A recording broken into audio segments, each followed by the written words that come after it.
Welcome everybody to episode 6 of Biting the Bullet podcast. I'm joined with my co-host Jared at JTT Risky on Twitter, and then we got Typo at The Real Typo on Twitter, and we are joined with our very first guest, Whiskey and Rebellion. Setting fire to the blunts of allowable opinion. That's what we're doing. Right.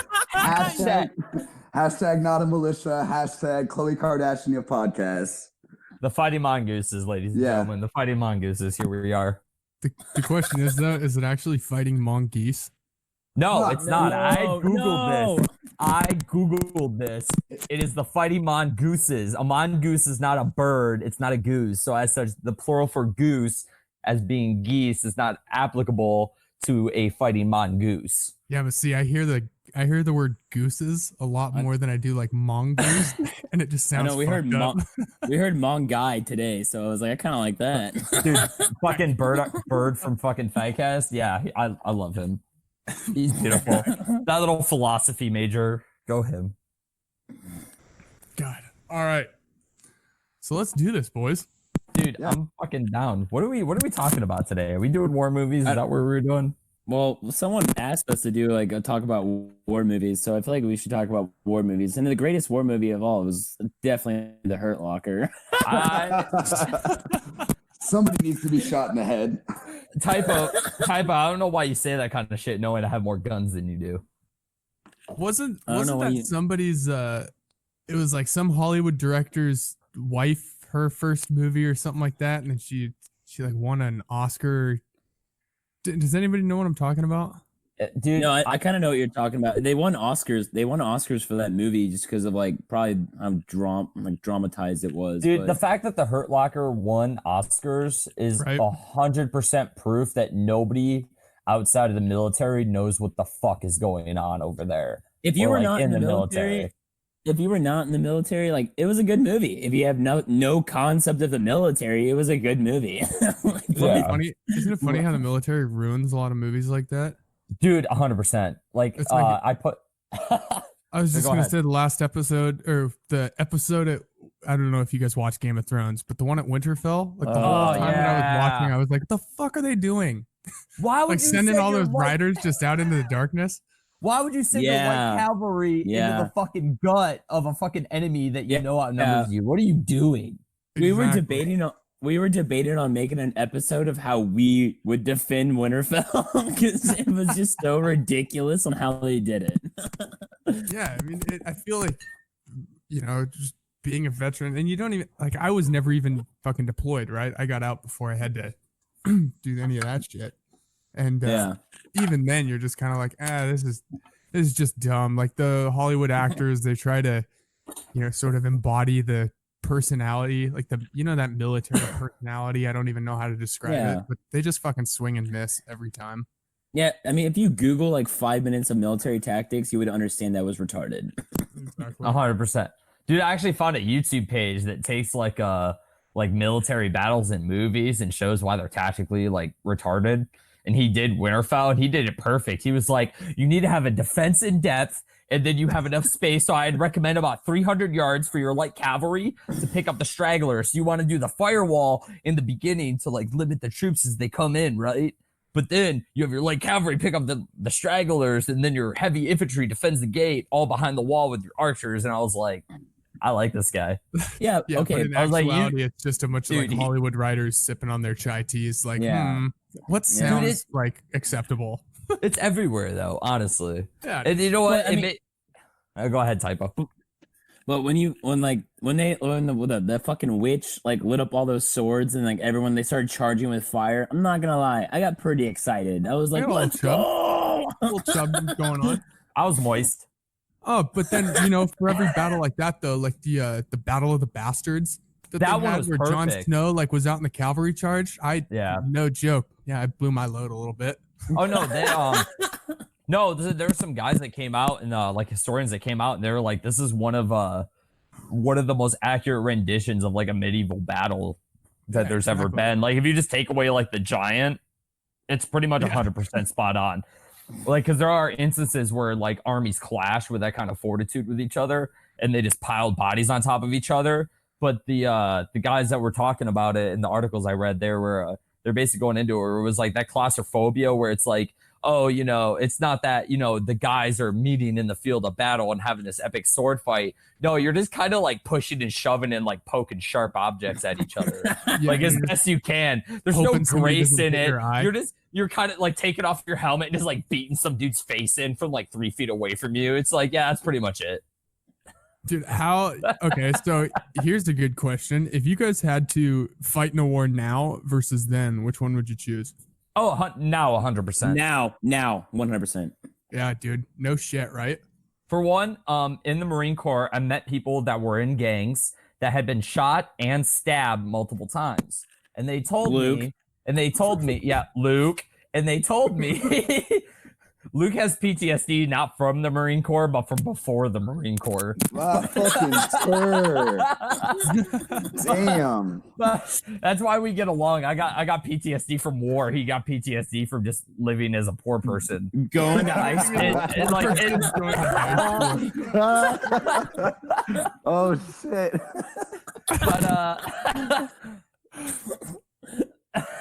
But I don't even know what the fuck I was talking about now, dude. I would much rather go to war now than war in fucking, I don't know, the 1800s or the medieval time. Like fuck. Yeah, that. back what I was doing. So I know guys hope that you're rich.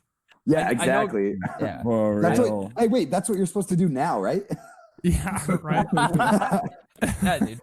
No, back when I was saying, no, I know gang members from the Marine Corps that have been shot and stabbed before. They're like, oh, dude, you'd rather be shot than stabbed you'd rather be shot 5 times than stabbed once. They're like, since stab fucking hurts, dude. So like, just from that logic, I'm like, I'm gonna take modern warfare. Yeah, I'd rather just like, stick my head out of a trench a little too far and just not wake up. Yeah, exactly. Fuck that, dude. Yeah, you don't feel shit, man. You're just, hey, man, hope there's a God, because if there isn't, you don't exist anymore. Yeah, dude. Right now, this eternal sleep sounds pretty fucking sweet, dude. Right now, are you kidding me? Right now, you mean every fucking waking second of my life? Like, come on, dude. Speaking of which. Though, like, we already posed the question of like how war movies are ruined when you join the military. How about how much fucking war movies are ruined when you become a libertarian? Oh my god! Because so like every single war movie, I don't care whether it's Black Hawk Down, fucking Fury, like any of like the really good ones that like actually kind of depicted decent like battles or anything like that. It's just like, yeah, but do you realize what we were doing here? Like, this was so fucked up. Like the shit that like there are good movies out there that show, like, I'll put up like Generation Kill. Yeah, Generation Kill was a really good, accurate depiction of like the 2003 2004 Iraq pushes and everything like that. But like, when you get into like more of the older war movies, like, Mel Gibson and We Were Soldiers and fucking like some of like the World War II movies, they definitely glorify war as like kind of this heroic thing. And while you can find instances in history where there was people fighting for heroic deeds, fucking a lot of that shit, like Mel Gibson's We Were Soldiers, to be as an example, is fucking Vietnam. Well, yeah, it's one of those things where like we have tried to make people understand is, the small picture versus big picture. Yeah, so like, absolutely. While those motherfuckers in that situation they were fucking warriors. They were fucking fighting. Dope. Yeah. However, in the big picture, they're scumbags. Oh yeah. Well, it's like that movie 12 Strong with Chris Hemsworth. Oh yeah. I haven't even seen it yet. I talked about it before in like one of our other episodes, but like the whole idea is like it was the first, like it was a special forces group that invaded right after 9/11, and they were the first ones to attack. But I mean, if you listen to like Scott Horton, and like I looked into it after he said that, it was like they invaded what they thought was the Taliban, but it turned out not even being the Taliban. It was just some fucking poor ass villagers that are still in like like the Stone Jesus, Age. like we are way up in the Hindu Kush, just like what Yeah, the fuck Yeah, is going on? and they thought they were killing the Taliban, but what really happened was like some warlord lied to them and said like, no, that's the Taliban, and tricked the American forces to go fight these poor people who thought it was the Dude, Soviet they even had the warlord in Union. there too. Yeah. Yeah. Jesus. What's Yeah. really funny is like the whole fact of like military intelligence, right, Typo? Like that was Yeah, our dude. that was our God damn it. military intelligence, and how fucking intelligent was it? Military Exactly. Well, intelligence We had definitely had WMDs in Iraq. Dude, not even that. Not even that. I said in one of the other episodes, but military intelligence had me raiding a village that we thought was going to be our own private Fallujah. It'd be like this epic battleground because there's all these drug and weapons, but it just wound up being holes that the guys were pooping in from the village. Jesus That's Christ. military intelligence. I said that in one of the episodes. I brought that Yeah. up. Yeah, dude, I went on a whole mission. It was called the truck stop mission. And they're fucking hyping this shit up as like this heavy fucking engagement that we're gonna get because you know, if you're thinking Taliban, drugs and weapons probably mean there's a lot of Taliban. Yeah, it was just the whole village was pretty chill. They just roasted out in the sun with us as we fucking didn't get like resupplied with water and Welcome to like- the shit show, motherfucker. and then, like, yeah, right? All dude. that military intelligence, and then you get to all the logistical intelligence. Yo, wait, if we're talking about military intelligence, Typo, what was your job at our unit, at our first unit? Dude, my job was basically tell the fucking weather. It was fucking Yeah, bullshit. you're goddamn right it was. Christ. Our, Like, no one- our battalion commander called him Weather Boy. Yeah, One dude. time. It was fucking like he knew me like personally because I always talked to him because like our S2 shop was like 4 fucking people. But like, and then there was always times where like the officer wasn't around, so like he knew me personally. But he'd come to me and he was there'd be like a typhoon that was coming to Japan, and he'd be like, "Well, Lance Corporal Brockhouse, I'm asking you, should I take my troops to the field?" I'm like, no, there's a typhoon coming. No. And then they went to the field. They went to the fucking field. And then they Yeah, he's got and we rained got on, flooded. pissed on. We got flooded. He's like, good. I want that typhoon. I want these types to suffer. Yo, that entire op, all I did was like people were posting pictures of everything being flooded, and all I did was like meme those pictures. Like I would just take Dude. pictures, and it was like when the Marine Corps decides to go to the field and build their fucking base in a basin around fucking hills. Oh, And and, it was they like- built him in the low ground. Oh yeah, absolutely. Oh. But like the lowest of low ground, like there was like 3 feet of Oh. water. Jesus Luke. Christ. They're like, Hey, stay man, prone, low profile. Yeah, Hey, man, exactly. Luke, If it ain't Luke. raining, we ain't training. God fucking. Yeah, oh my Fuck, God. that saying. Luke. Fuck you for saying that. Luke, Luke, What? this actually just reminded me. Okay, I'm not going to use names, but you remember the girl that was in my shop for a while? Yeah. Yeah. So, You had a Oh yeah, he had a wook. oh yeah, we were in a POGAS unit, dude. Work, work. Yeah, she sucked, and she wasn't even intel. Like, I don't even want to get into that. I don't even want to get into that. But Yeah, a whole other story. but okay. So I loved her. okay, you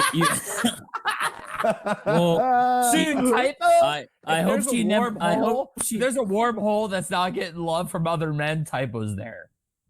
What Damn. the fuck, dude? Don't ever.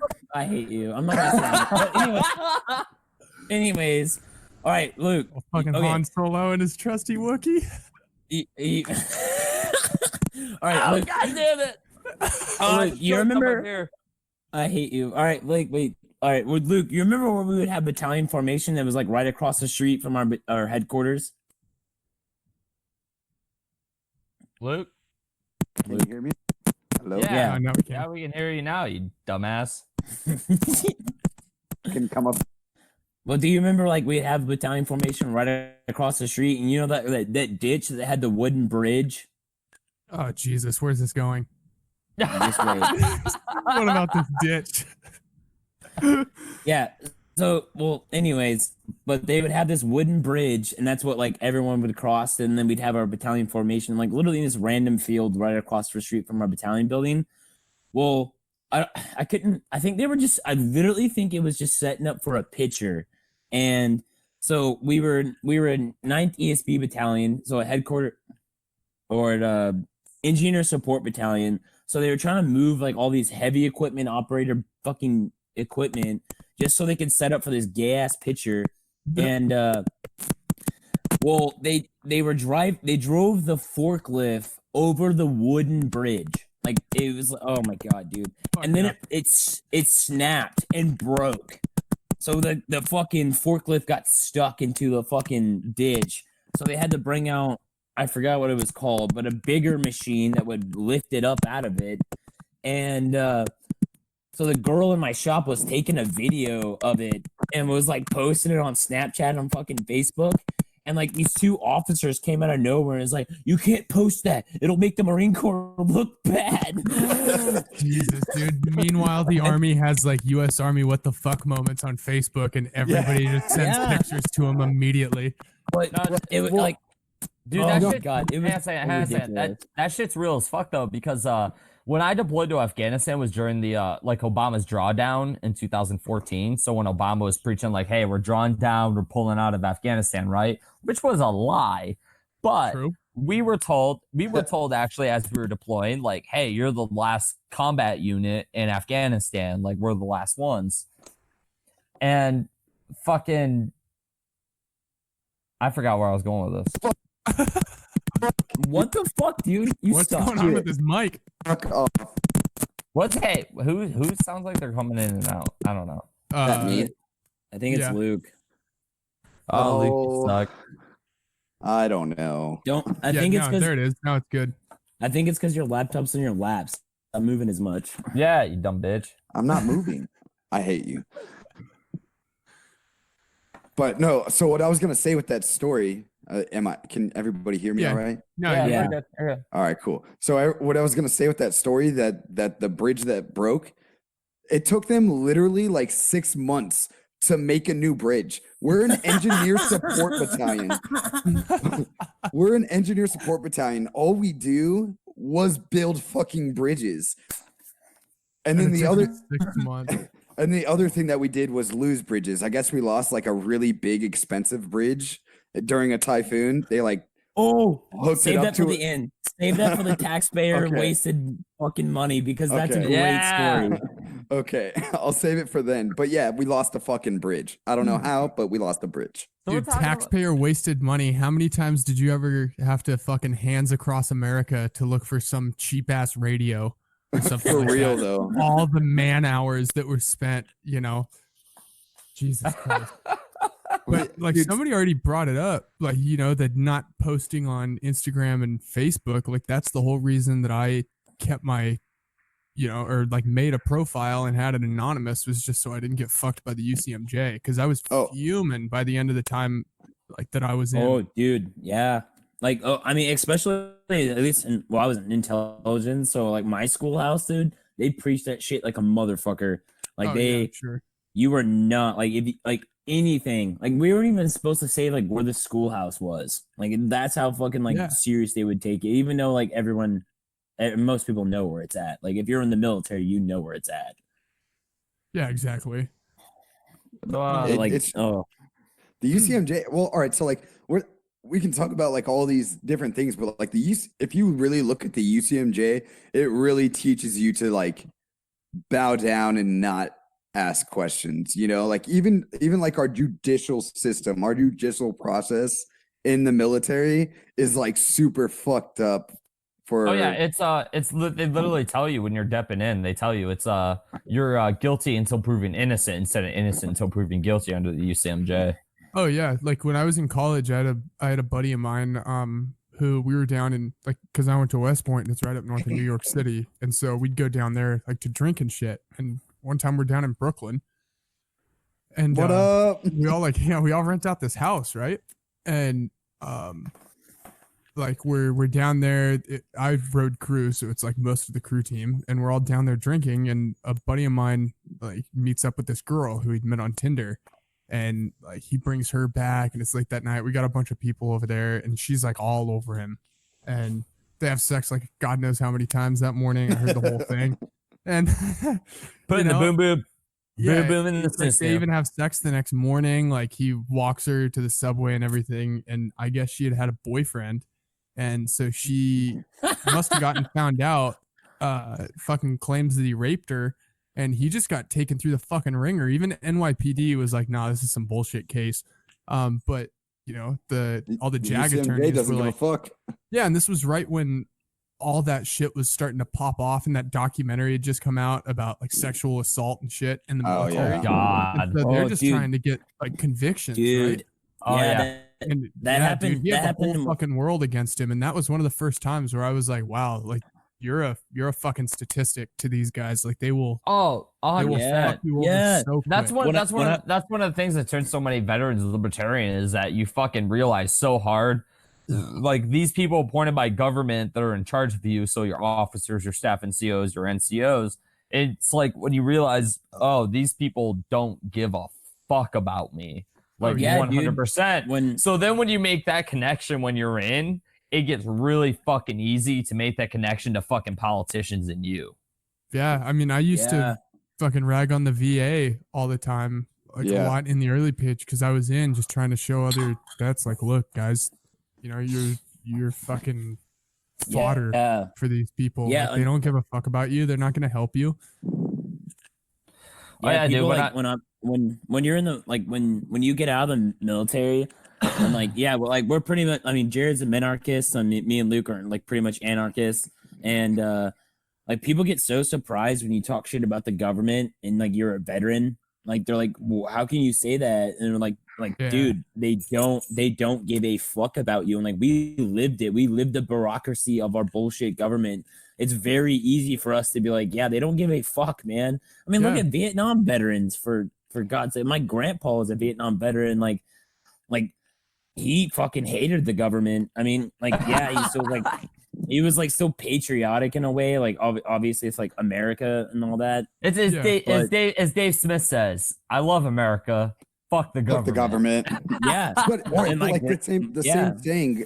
For the Marine Corps, it's like, you know, fuck the apple, or no, fuck the core, eat the, or no, how does it go? Shit. Fuck the apple, eat the core. Yeah, that's what it is. Yeah, there you go. It's like the same shit. It's always like that authoritarian figure. It's like, fuck that thing. I love what we're trying to do, but fuck that original thing that's trying to tell us what to do outside of that.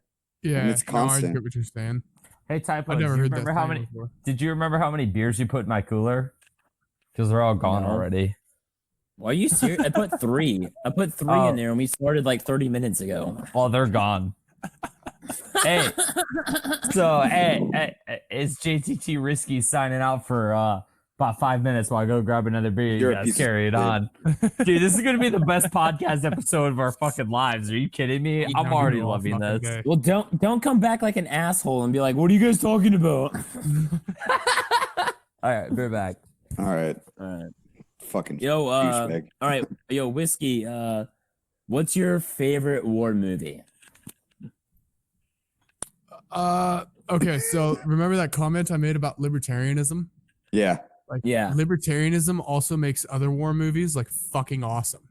So, like The Patriot, full on, fully torqued, you know, like 1.5 chub every time I see The Patriot. Yeah, I understand that. Great movie. I love it. When he uses that tomahawk and just starts slaying motherfuckers, dude. I fucking love it. Yeah, abso-fucking-lutely. And like them going into that ale house and they're like, hey, God save the king, and everybody like fucking starts throwing food and knives at him and shit. Yes, I was like, dude, why wasn't I around back then? Like, that's what I want to be doing. I want to be fucking scalping redcoats. And, dude, when he's like teaching his kids to melt down their fucking metal toys and make them into goddamn bullets. Oh my god, dude! Like, I want to do that with my kids. Like, for fuck's sake, like that movie turns fucking awesome to me. The movie Braveheart. Yeah, Braveheart's awesome amazing. You know, like those libertarian movies where it's like they're on the defensive. You know? Yeah. I always forget about this movie. I never bring it up. There was a movie called I can't remember, but it was about the Battle of Athens. Do you guys know about that? I don't think I've seen a movie about. Was it on Netflix? Your guys' fucking minds. No, it's older. It's like a 90s movie, but the Battle of Athens was in 1946. All these yes, I know what you're talking about. Yeah, all these veterans had come back from Europe, And the dudes who had stayed behind, like, were these really corrupt fucking cops and politicians. And one of the guys right now. veteran, and he came from like a big affluent family, and they were trying, like, the family was trying to get him to run for like mayor or some shit. And he wasn't going along with all this corrupt shit that they were doing. And so they tried to have like these votes, but the local sheriff and all of his deputy goons shut down the ballot boxes, and they were going to try and rig the election. So all these veterans go home, they get their like weapons, they break into an armory, and they had a fucking shootout with these cops and tossed them all out of the city and like took over. And so that's like one of those libertarian movies where you're like, fuck yes. See, all right, so like Yeah, dude. I know Are you guys the story. Are you guys So doing Battle of Aurora? No, Battle of Athens. So I Battle of Athens. Yeah, sorry. yeah. So like I know the story, and I've read a whole book about it, but I didn't know they made a movie about that. Like, dude, I need they to made a- watch that shit. Yeah, it's a really good movie too. It's actually pretty good. Typo, what was the movie that you and I watched? And it was about the black dude that came back to from Mud. That is one of my It's on all Netflix. time. Yeah, I need to watch it. It's amazing. So like it's not like a it's not military necessarily movie. Yeah. It's not a military movie, but it's like it's just such a good like vet movie. Does that make sense? Where it's like it has nothing to do with like military stuff, but it's like the bond that you make and like being a veteran and being like previous military, and it's like Dude, once it's so good, and it's kind of like around the same. Well, yeah, I mean, it's like right after World War II, and it goes through like the Civil Rights Act, and how these vets like kind of stuck together, and it's like this white guy and the black dude, and oh, dude, it's great. Like that's amazing, that movie, dude. Yeah, it was this black guy, he was like a tanker, and like you see flashbacks of the war with him, and it's like pretty badass scenes, but like, dude, he comes back home, and it's like, dude, it's the fucking 1950s. Like a lot of people are still racist. It's like and it's the South too. Yeah, it's blue collar South, and so it's like these people are like against this black guy for like just because of his skin. But it's just so sad. Like this fucking white guy like relates to him, and he like does everything he fucking can to defend this guy. And it's oh my god. Like honestly though, like the whole premise of that was awesome, but just that black guy coming back home, and when he saw his dad after the war, dude, me and Luke were like, "Oh my god, dude, I might fucking cry." Yeah, dude, it was so sad. It was so sad. He saw his dad, and there was like this moment of silence, and his dad like starts crying. He's like, "I love you," like they just hug, and I'm like, "Oh my fucking god, dude, I'm gonna cry." Dude, it's so good. It's so good. And then like. So like the white dude's kind of like he came from an affluent family, like you said, and he was an officer, and he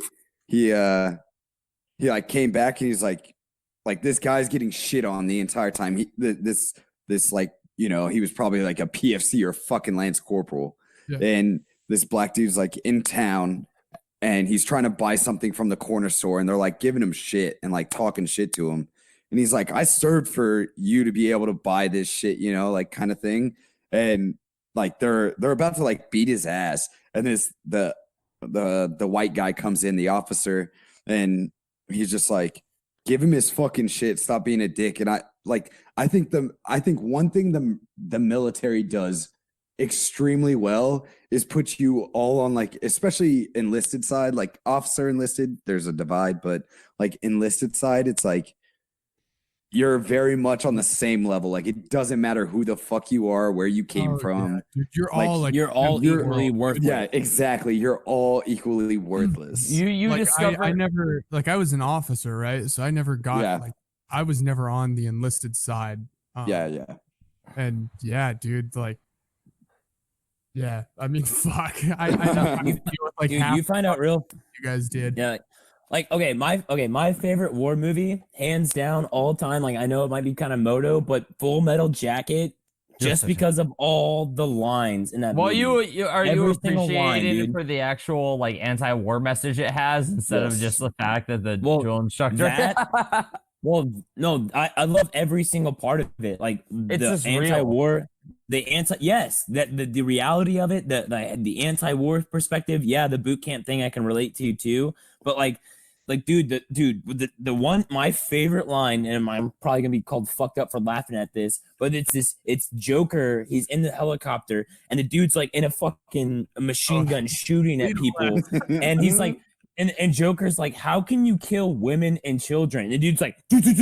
It's easy. You just don't lead them as much. And I'm like, oh my god, dude, like it's fucking heavy. But no, it so really addresses that whole aspect, man. It's something we talked about in some of our earlier episodes, where it's like you get thrust into that really shitty position, and you have to become a piece of shit human being to survive that position, dude. And like honestly, like to really like do the things that you have to do in combat, or even some of the things that you have to do like stateside, or in garrison, like you have to totally detach yourself from the way that everybody else thinks. Like you dehumanize. You have you to dehumanize the people that are lesser than you. Yeah, they're but just and it's not even like the like I said, like it's not even wartime. Like even in garrison, like you really have to like. Well, that's what I mean. Is like as a higher ranking, like even when you hit that NCO level, just basic NCO level, you have to dehumanize the people underneath you. Yeah, because they're little scumbags. They're fucking maggots. Yeah. They're pieces of shit. They don't know what they're doing. They're new here. They don't know how things are. Like it's I don't know. Like that's what really, like, it was hard for me to like be an NCO. I mean, sometimes it was hard, but sometimes it was easy, because when you have stupid people underneath you, it's like really easy to be like, all right, this guy needs to be hazed. Dude, that's like, no, that's for real though. So happy that I went to West Point, right? And then I had 4 years of like studying and learning about the military, and like learning about tactics and reading about the wars, and actually like, diving in, and like not just at I'm training, but like I'm learning too. Yeah, you're like really diving into it. Even by the time that I graduated, like I was not about where I was. I was sort of, accepting of the fact that the Army had my balls in a vice grip because I signed a contract, but like, I didn't want to fucking be there, and it didn't get so unbearable that I had to leave until 2 years later. But like even like one of the bigger things for me, like when I learned about this, it was sort of like not really a time when I could turn back after that. Like I realized just how wrong it was, but like I had a like sergeant first class tell me that his units in Iraq used to keep AK-47s that they found in the back of their Humvees so that they could drop them on bodies. My god. Like when I heard about that, like at first, I was like, somebody makes a mistake, like you don't want them to go to prison for it. But then as I started to think, I'm like, you know what? Like, fuck. Like, this is a mistake. Like, this is an important mistake. You can't really hide from the fact that you just fucking killed somebody. I completely agree with you. Like, how much, all right, so like, here's a question. How much did like learning about and really internalizing like the non-aggression principle, like just fuck up life for you? Because it fucked up my life horribly. Oh, dude, I mean, big time. But I didn't really buy into that.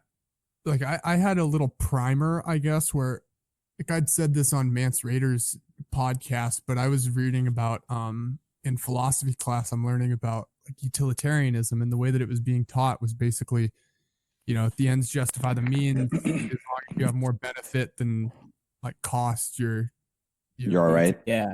Good decision. And I'm like, that doesn't, I don't buy into that. So I started looking for people who refuted it. And the first person who I came across was Ayn Rand. Oh, of course. Jesus. Yeah. Fuck yeah. Crash course, bro. I love Ayn. Oh yeah, me too. And like, I got a little bit, introduced to libertarianism, and they said like, when I learned about libertarianism, it wasn't the non-aggression principle, because I didn't know what me either. I just knew about non-intervention, and I was like, well, everybody in the military, and that's the funny thing, is that everybody admits that the wars in Iraq and Afghanistan were a fucking joke, and we should have never gone. Yeah. But then, 95, 99% of people will say, well, we got to go anyways. So, Oh, like, I never really got into the non-aggression principle when I was in the military for the most part. About like a year before I got out, when I finally just made the decision, I was like, fuck it, I'm gonna get out. I'm gonna tell them I'm leaving. If they want to hit me for repaying college, I don't give a fuck. I'm just not doing this anymore. yeah. Um, Dude. No, you saw the bullshit before we did, man. I mean, Yeah, I yeah. literally, from you can take my word for it. It took me actually going to Afghanistan and like seeing all that shit firsthand to actually open my fucking eyes up to shit. So the fact you just opened your eyes up to it before you even had to get to that point, just through fucking officer school, like that's not. Fuck that. Don't I'm fucking really don't look happy down on that that. yeah, like I'm really happy that I did, right? No doubt. I'm glad that I didn't get deployed, and it was looking at a time like I was going to Afghanistan, and that was finally like the dude. I don't I don't agree with this fucking war. I don't want to take people overseas, like potentially lose someone, then go have to meet face to face with their family and tell them how I either fucked up or how their kid was supposed to be there and he died fighting for his country and shit like that. Oh yeah. Like, I didn't want to do any of that. But at the Well, same it's time, like, and this is, even still today, I kind of wrestle with this where I know it's wrong, but I can't help but fucking think it because I'd been programmed for so fucking long. Like, I also feel like I'm less of a man for deploying sometimes, and that's the kind of fucked up part with being a vet. Yes. Even after no, you you get out, do. like, you're still buying into that same bullshit. Like it's so fucking programmed in you. It's You can't get I away don't from it. I don't think it's exactly the government bullshit. It just comes down to the fact the same thing as we talked about before, where I talked about like how guys who come back from war, you become addicted to it because it's such an adrenaline rush.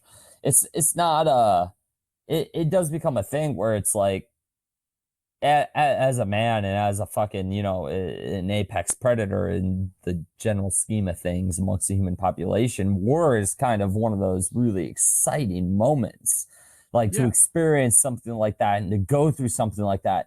It really does fill you with this kind of, and this is coming from me. I mean, plenty of people follow my Twitter and plenty of people have heard my views, so they know how I feel about this shit.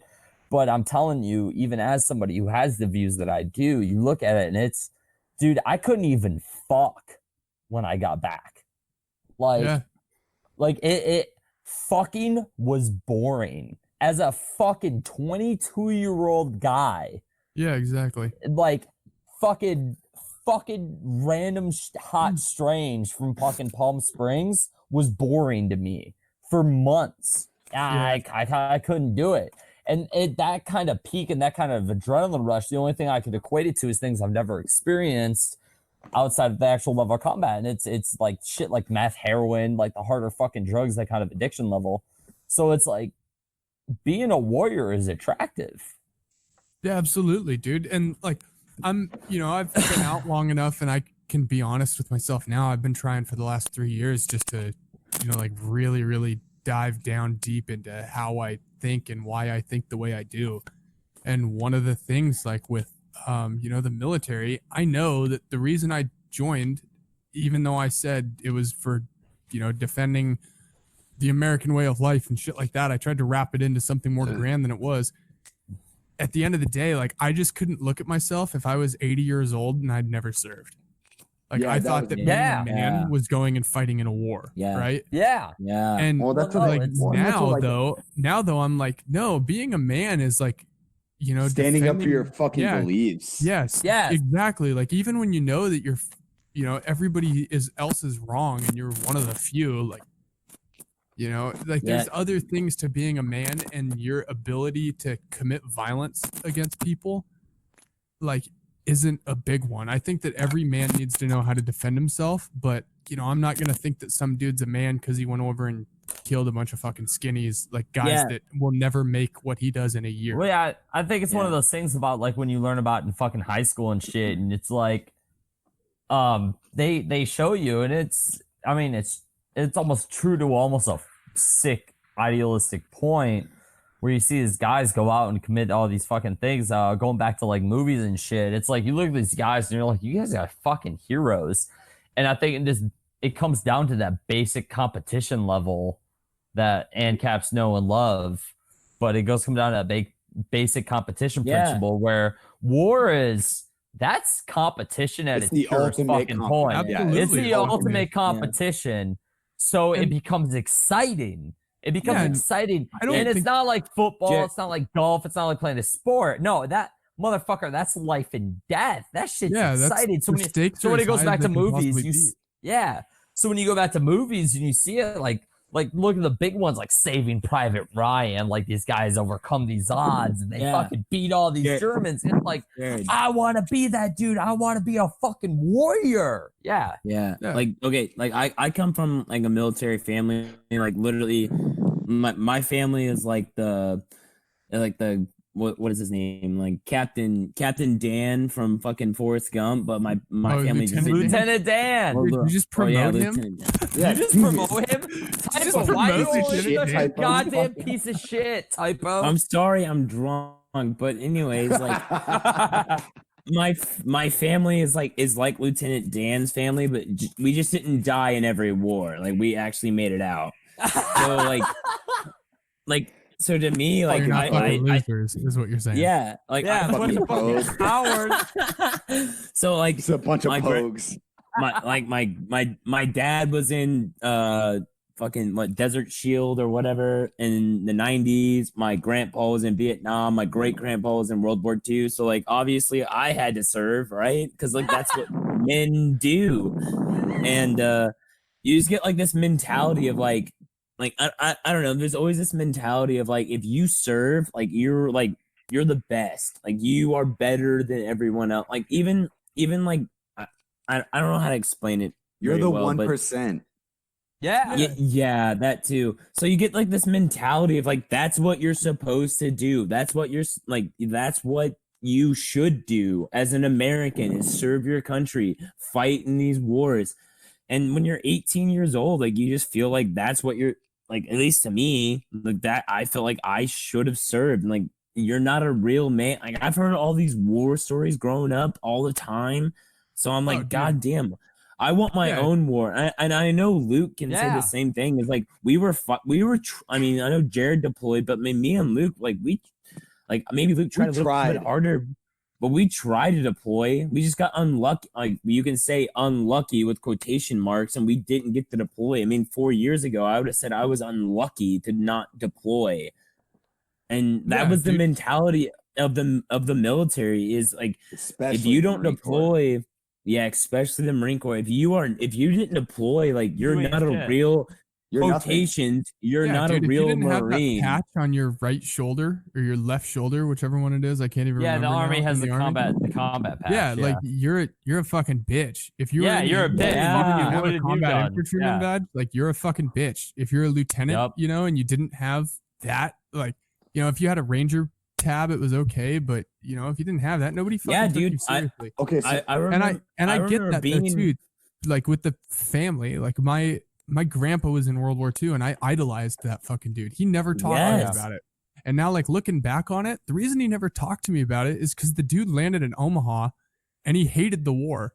Oh yeah, right. Like he wasn't talking about it for a reason, but him never talking about it, like, and never being able to tell me like that shit was fucking stupid. Don't do anything like that. Like I ended up, following that same footsteps, and you really can't be that hard on yourself, especially like the wake of 9/11, dude. We had $1 trillion propaganda machine trying to get us to fucking enlist. Yeah, exactly. It goes into going back to Hollywood and the movies and shit. It's one of those things where even when a lot of these war movies and these war shows try to depict as war as being brutal, like Saving Private Ryan, for example, is one of those movies where they really tried to show the war as being brutal, but that is completely eclipsed by the glory that they try to portray. Well, in reality, as we all know, when you come outside of fantasy and you go into actual reality of life, it's not as black and white, and it's not as fucking fun. So I have a perfect it's never add on to that. Like, listen, let me finish my thought real quick. It goes into it's like you think war is fucking fun until you're getting engaged by what you realize is a fucking 14-year-old, somebody that's younger than your fucking brother. and that person's engaging you with a fucking 100-year-old fucking rifle, some like 8mm Mauser that he picked up in fucking Turkey somewhere. And you're fucking running around and it's like you get to that fucking point where you see this fucking kid, you're looking at him and it's like, you know, your knowledge, you know, your training, you know, the money that was invested into you, and you're looking at this fucking kid and you're like, you gotta have a really good fucking reason to do this, and that begins to breach you into a lot of ways of thought. Yeah, and I agree with that. So like what I was gonna add on to your Hollywood point, where it's like this glorification constant, like it's constant in our society. And there's like probably my favorite war movie of all time, and one that I will continue to go back to throughout the rest of my entire life is Jarhead, like the first Jarhead. Oh, that's so good. It's one of my favorite war movies, and it has no war in it because it perfectly depicts the life of an everyday Marine from that like 2002 to like 2007, like Marine Corps. Why am I here? But like it's not just Marine Corps. Like it doesn't just extend to that branch. That's just what was depicted. It's showing it shows like a completely different side of what it, like that whole glorification of war and bravery and courage. And it's like, no, we're sitting here out in the middle of nowhere, throwing a football, showing each other's asses, and just relatively doing nothing except like being tyrants on a nation. Yeah, when they're in mob gear, like doing that with the fucking air wing chick. What was that? I said, Typo, Jared. I said, cheating on her wives with all the air winger chicks. Well, yeah, that, and then it was just like the fact when like the news reporter like came and they were interviewing like the field fuck.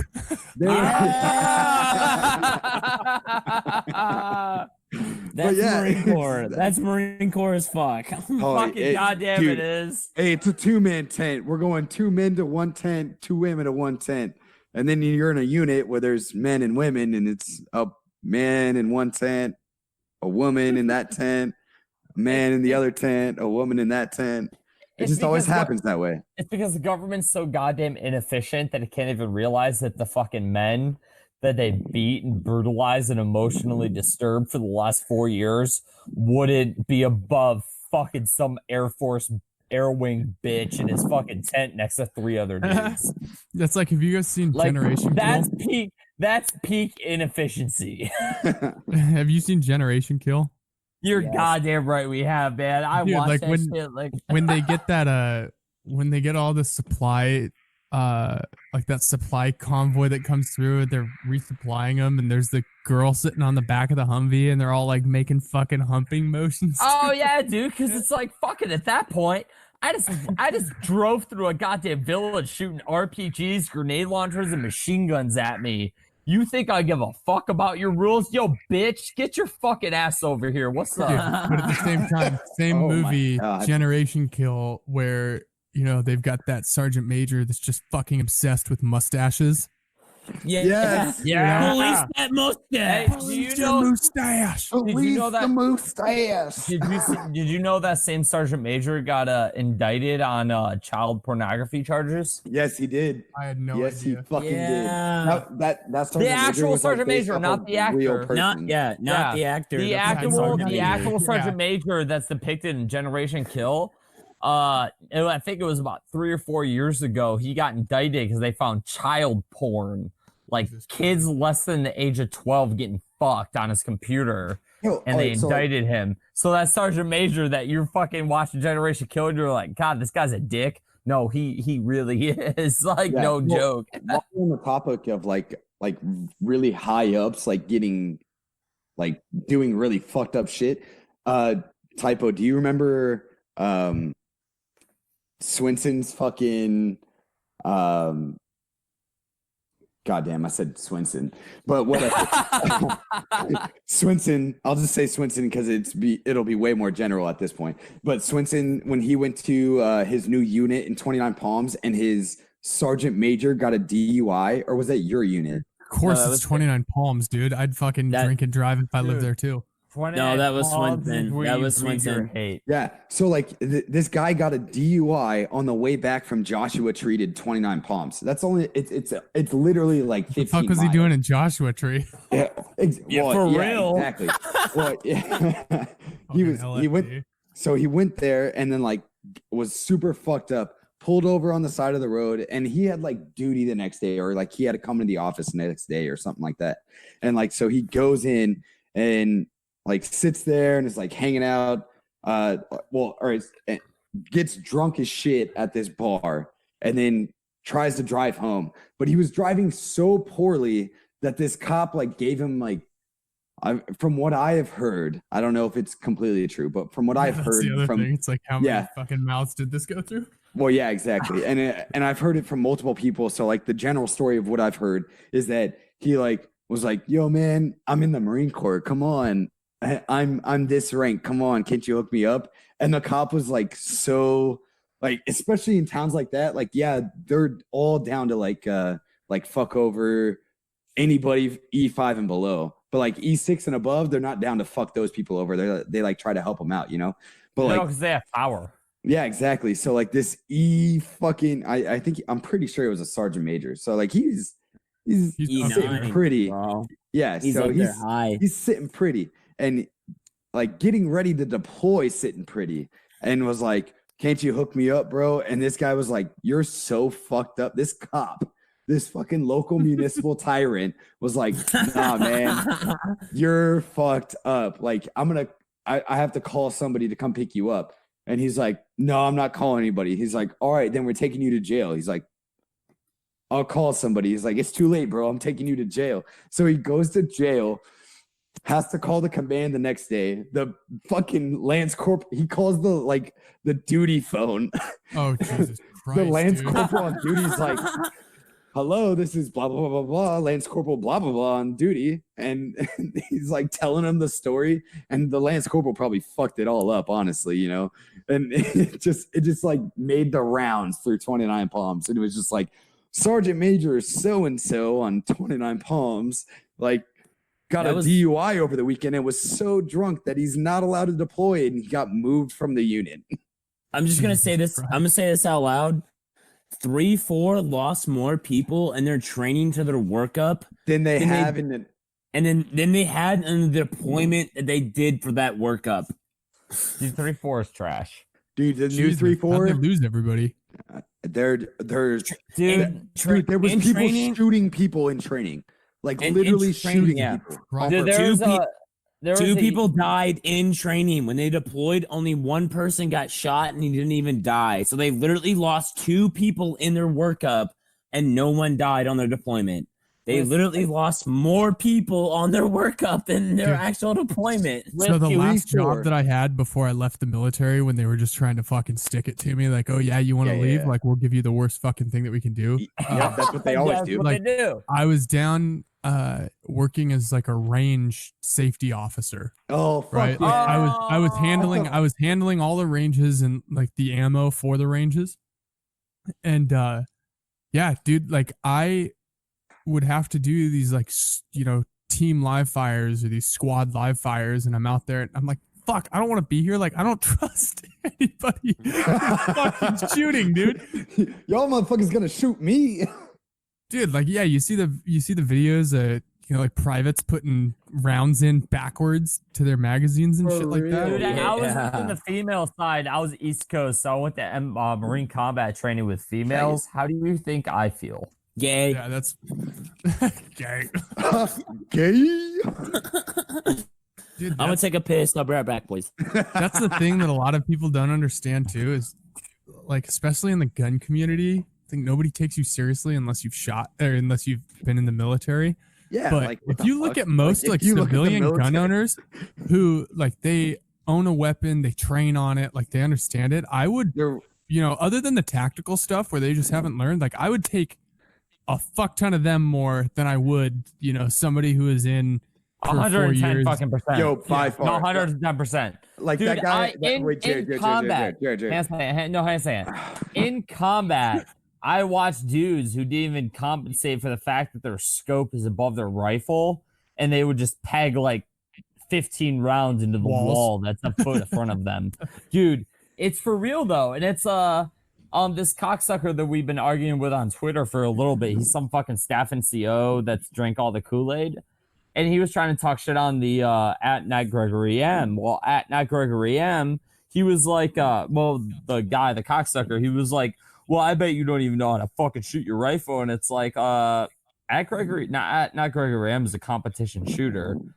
He puts more rounds through his fucking rifle than you do in a year. Yeah, right? Like, I'm not going out to a range once every 6 months to fucking qualify. 6 months, you know? a year. Yeah, Marine like Corps, it's a year. I'm buying 1,000 rounds to go up and shoot some weekend, right? And like I'm running a bunch of drills. It's not some static, like shoot 40 targets at, to qualify. It's like, no, I'm actually learning how to move with a weapon. Yeah, 100%. And it's like, I've learned more just from YouTube, I think, than I ever did from the military. Like shooting myself and learning what works. Yeah, exactly. Well, like, there's some shit you take in, which is like your like breaching procedures. It all depends on who's training you, who's your instructor, really. But even then, like you can find all that shit online, right? Oh, Like I've yeah, read more 100%, TMs and 100%. stuff just from Google than I ever did when I was in the military. Dude, 100%. My biggest thing with, all right, like whether it's military, whether it's government, whether it's anything, I think technology where it's at today is the biggest indicator that we do not need like sorry to go all ANCAP all of a sudden, but like the biggest indicator that we do not need a government or that we do not need these things, because like you can learn everything you absolutely need to know about fucking anything. Yeah, I've been internet. saying this for years. Like the more that technology progresses, like the more obsolete government becomes, right? Oh yeah, Yeah. because government legislation can't keep up with capitalism. Well, so here's the thing or two. Even like the kicker is that it's the same thing with war, right? Like, so if you think about it, like, when we first started, like man first started doing war, it was shields and swords, and a shield and sword could only be effective, or it was more effective if you had other people with shields around, right? Yeah. So like the unit sizes got bigger, like the battles got bigger, right. And then as things progressed, right, like then you start getting siege engines and stuff. It's like, oh fuck, like we can't have all these people just standing around, like we got to spread in one out area. Yeah. And then guns come along, and now we've got like these fully automatic weapons that some goat fucker in Iraq can get his hands on an old Soviet AK-47 and take out 3 or 4 US troops like before he's killed, right? And or even just get away, like a lot of them fucking do. Yeah. Like, dude, we had guys who would get away just because they got into a vehicle. That was our ROE, where it's like, oh, they got into a vehicle. We don't know who else is in that vehicle, so we can't strike it. Oh, and yeah, that's the shit. But he was literally 5 seconds ago, there was a guy with a fucking RPK machine gun shooting at our helicopter as it landed. And like, as horrible as that is, like I agree with that. Like I can't. Oh no, I 100% support those motherfuckers at this point. I can't even justify like, like, all right, this guy got into this vehicle. Yeah, they're involved, but does that mean they deserve to die? Oh no, 100%. And that's one of those things where you put yourself. And that's why I hate being an ANCAP. Yeah, whereas I look at if China or Russia was doing the shit to the U.S. and you would look at it, it's like, oh, I'd be a 1,000 times worse than the Taliban. Well, but here's the other thing though too, is like I'm literate and I'm knowledgeable. Like I would make the Taliban. I would make the Taliban look like fucking cream puffs. So like that's the thing though, right? Is that to me, like the rules of war, that whole term rules of war is so fucking stupid because it just serves as a way to make war not as bad. Like, I think that if war was so fucking terrible that like the US and Iraq just went in and murdered every man, woman, and child that they saw, people might actually think and go, oh yeah, this is like fucked up. We probably shouldn't do this. Exactly. Which they almost do already. Something that they can hide behind. Yeah. No, I actually understand that exactly. Where it's like they use, we had those ROEs and they didn't work, so we just killed that hospital full of autistic children, and they fucking 100% get away with it because they pretend they're doing all right. where it's like I'd rather be war, where it's like, oh, you're just killing everybody. Yeah, that's how war's conducted. So people can completely understand what war really is. Like war is the absolute decimation of a population or an ideology, and it's an absolute like that's what war originally was an absolute decimation of an you're killing everybody. You're decimating a population so bad that their ideology doesn't make sense anymore. Like that's what you're doing. Yeah, like there was a long time before I even became ANCAP where I was like, I would rather the U.S.'s foreign policy be like, hey, we're going to be over here on our own. Like we'll trade with whoever wants to trade with us. But, you know, like you fucking attack us, we'll murder all of you. Yeah. Like, so tell your government, it's like, don't fuck with the U.S. because if you do, like, we will fucking kill everybody indiscriminately. That's one of that's an ideology I grew from too as well. Like that whole like, oh, well, I want to, self-defense ideology where if you attack us, we'll fucking kill all of you. But it gets down to it. It's like even if you give the government that type of power, they're gonna abuse the fuck out of it. Yeah, I mean, and now I'm just like, well, I don't want my fucking money paying for it. You know, yeah, like exactly. If somebody comes and attacks me, that's how it's gonna be. Like I'll fucking kill everybody I can before you. Punching steaks with feces. Yeah, shit. No, it's like I'll just go absolutely fucking ape shit, and I guess that was me sort of just trying to. I think that's what most people do before they hit full ANCAP is they try to take something that would be true for an individual and just apply it to a group. Yeah. You know what I mean? Definitely. So like, absolutely. Yeah, well, if Americans do it, then I completely understand what you're saying. Yeah, you get it. That I'm not just too drunk. That makes sense. Well, that at least to me, like, because I came from like a Republican family, blue collar family, so like, my mentality was always like, oh, they attacked us, like we should fucking destroy everything they fucking love, like just decimate them up, decimate them, so they never do that again. But when you like now, like a couple years later, and honestly, like, Whiskey, you were saying you were like in the officer side, like. Honestly, like as much as like I was enlisted and I diss on officers, like the officers, like what convinced me to be like become a libertarian, because I had a captain in the Marine Corps that we were intel obviously, so yeah, what the fuck is that? But he I don't know, I heard noise. Taking a bong rip? What was that? I think it was Jared. but like, yeah, so like being intel, like my officer would teach us like we had to learn the weakness of our enemy and the best way to kill them. But at the same time he was doing that, he was telling me like, no, these wars are bullshit and we should not be in any one of them. And I was like, dude, wait, what? Honestly, that guy that he's talking about, like that guy is one of the best, like conflicted people I've ever met in my life because he's so conflicted. He's in the Marine Corps at the time, and he was in the Marine Corps, and he's like just like totally doing his job amazingly. And at the same time being like, yeah, but what we're doing is absolutely fucking wrong. Like, and he was that was me 100%. Yeah. And dude, honestly, to a certain point, like that's like my probably like my third year in, I kind of started seeing things that way where I was like, you know, like I transferred to a new unit because like my time was up in Okinawa, and I got to a new unit and I was like, fuck, like I have a chance to deploy. And I was like, fuck yeah, let's go. Like I want to deploy. Like I have to be a Marine. And in my head, being a Marine was deploying to a war zone. Yeah. And I was like, let's fucking go.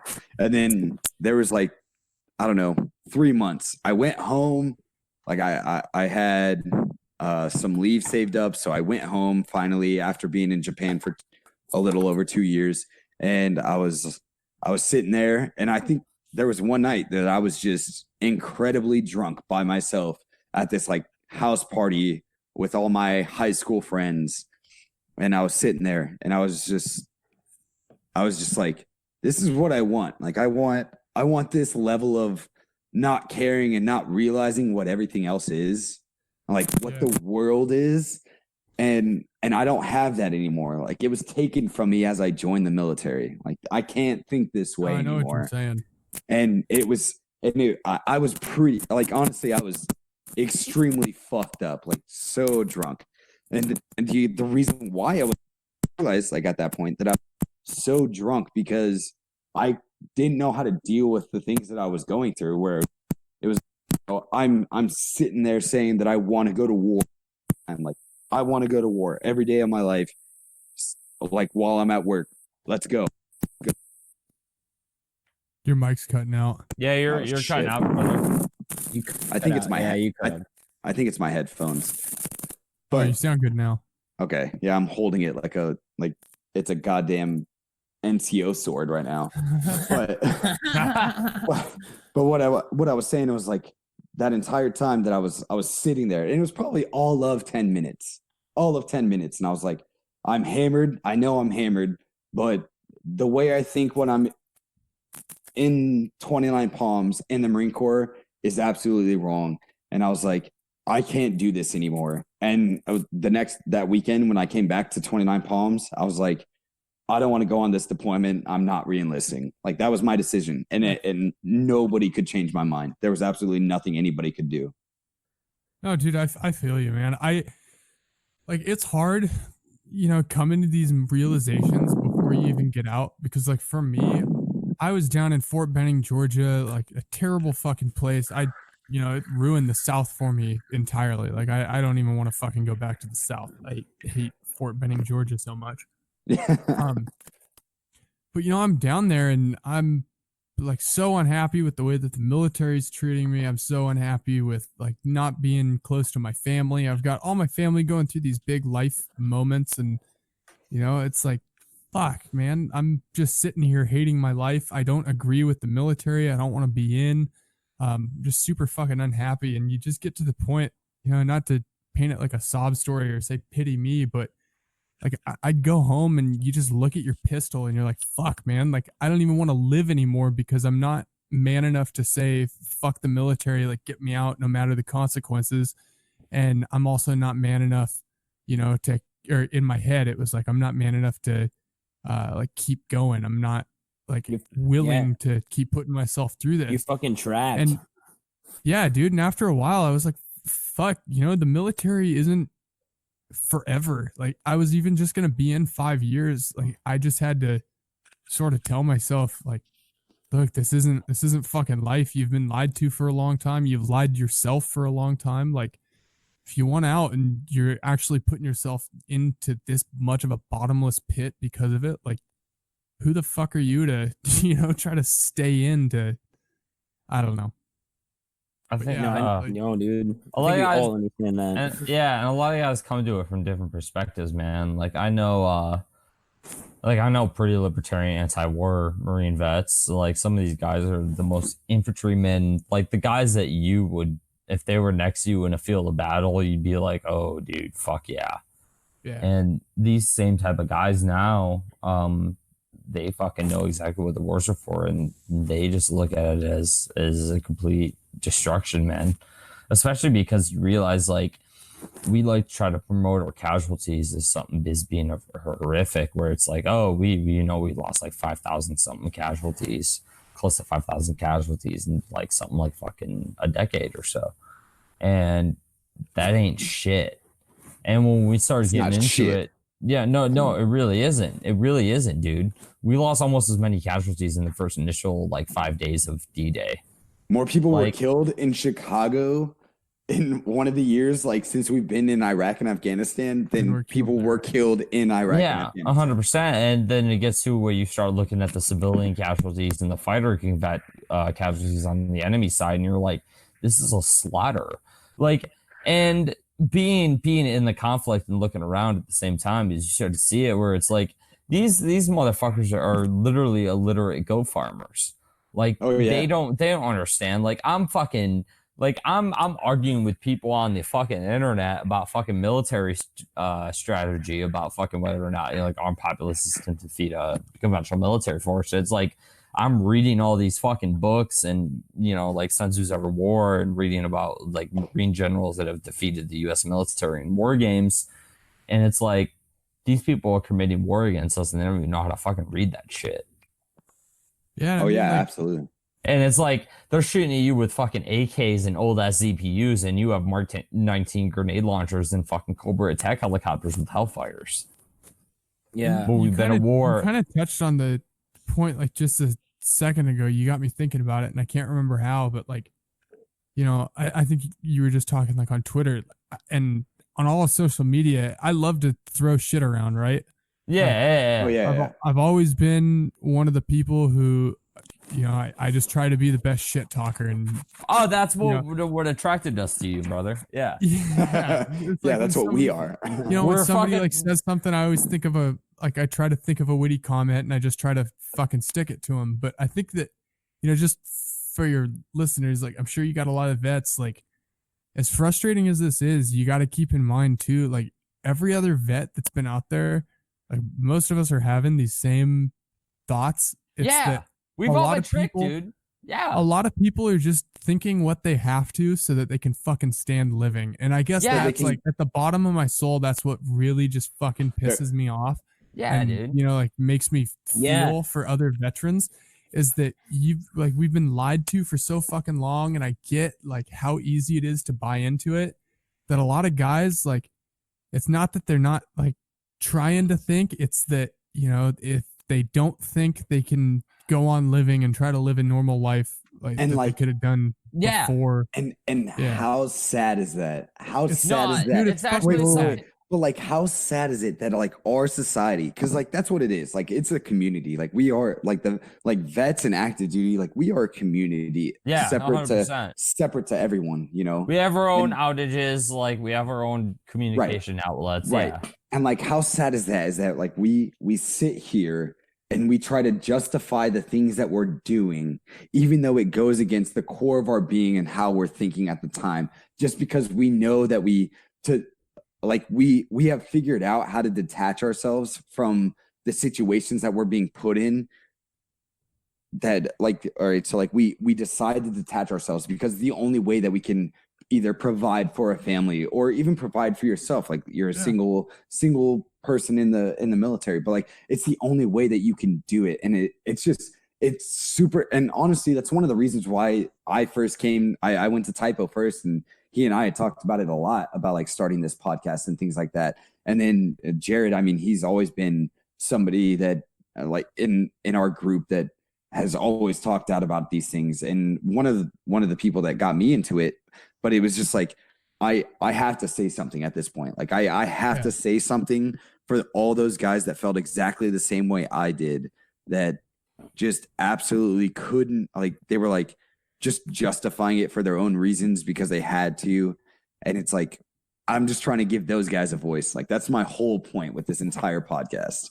Well, Yeah, and that's the thing that always gets lost though too, right? Is that I usually come off to my followers as like an absolute fucking asshole, but then to people who know me outside of the page, like, you know, my girlfriend, for instance, and she just kind of gets like, you know, like she knows the personal side of me and she knows how like caring I am. Yeah. It's that, you know, you're doing it for, like, we're doing it out of like love, you know what I mean? Like I have a very deep connection to other people who have been in the same situations or like in the same environments that I have, like, and get it, you know? Yeah. And that, like, because it's really hard to speak to other people who like aren't where we are, because the whole, like, to us, the whole fucking system It's is just fucked. fucked up, right? Yeah. And to a lot of people, like I said, this even goes outside of the military. Like people will rationalize what they have to feel comfortable. And Exactly. that's one of the things that, like, that provocateur shit that I'm always doing, where it's like, you know, just hit them with something really fucking outrageous to where they get angry and they have to try to formulate an argument, and then they're Absolutely. like, oh shit, this guy's Yeah. like, right? I come from a military family, and then like my grandpa was a cop for most of his life, and he retired as a cop, and then my dad was a prison guard. So like most of my family worked for the government like all their life, and like don't get me wrong, like, they're great people. Like I love them, and they are great people, but like the way they made their careers was based off of like fear. And then force fear, and- wrong, and force, and like, and that's the hard. That was really hard for me. That was probably the hardest thing for me to become libertarian or ANCAP in any way, because like, Dude, I for fucking them- defended it to my life. Yeah. Like if it depended on it. Like that, Oh, dude, my dad, like my dad defends. Like I'm not saying my dad's my dad's a really good guy. He honestly is.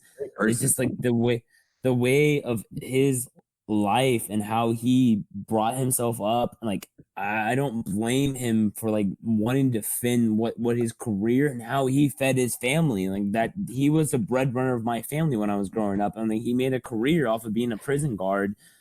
But like, it's just like, when you really look at it, it's just like, God, dude, it's so fucked up. And like, for me to come to that realization of like, my dad literally profited off this bullshit bureaucracy, and it was really hard for me to come to like become a libertarian just because of that. Like, it's like earth shattering, right? Like, Dude, you shattered the whole fucking paradigm of what is, like, you know, you come to the realization that's what right is right and what wrong is wrong. And you know, other than that, like, you see the wrong in things that people glorify, and it immediately puts you at odds. And Well, it's like going back to what you were talking about before, where it's like being a veteran ruins war movies for you. Yeah, dude, it ruins war movies for you on so many fucking levels, though. Is like, the majority of the population glorifies this concept to such an extreme that when you actually face the reality of it, and then you see the glorified perception of that reality, it fucking irritates the shit out of you. Yeah, and it's then, like the libertarian, you know, it's like it ruins a lot of shit. Like, oh yeah, you know, it even ruins like 4th of July to me, right? Yeah, because I look like, at, fuck you. Yeah. I look at everybody like, you know, drinking these American flag Bud Lights and wearing their American flag shorts, and they're all just jubilant and shit. Yeah, but they're not thinking about, like, you know, fuck, like, America's not in good shape right now, you know, and everybody's just convincing themselves that it is. They think they're fucking patriots when they're in fact Tories. Yeah, like, they don't understand that, like, their version of patriotism, it's what's fucking up this country. Yeah, absolutely, I agree. You know, like, that's why I'm so fucking hard on conservatives all the goddamn time, is because they'll take shit that I live, right? Like the and they try to justify it. Like self-determination, individualism, like, that's the core of my fucking being now. And then for them to take it and bastardize it and fucking pollute it and dilute it and take away like its true fucking meaning and just turn it into this little, you know, like, state ritual game where, you know, I don't know, it's like they can just live delusionally with everything that it's doing, and they can claim that they love the country, but then they support it doing all these things that are just absolutely fucked up. Oh, and then dude, you look at it from the point of view of the founder. I totally agree with you, dude. I've argued with so many people. Like, I understand patriotism, and I understand, like, yes, we have a better society than literally most. Like, for God's sakes, like, most Americans are like 76% more rich than most of the world.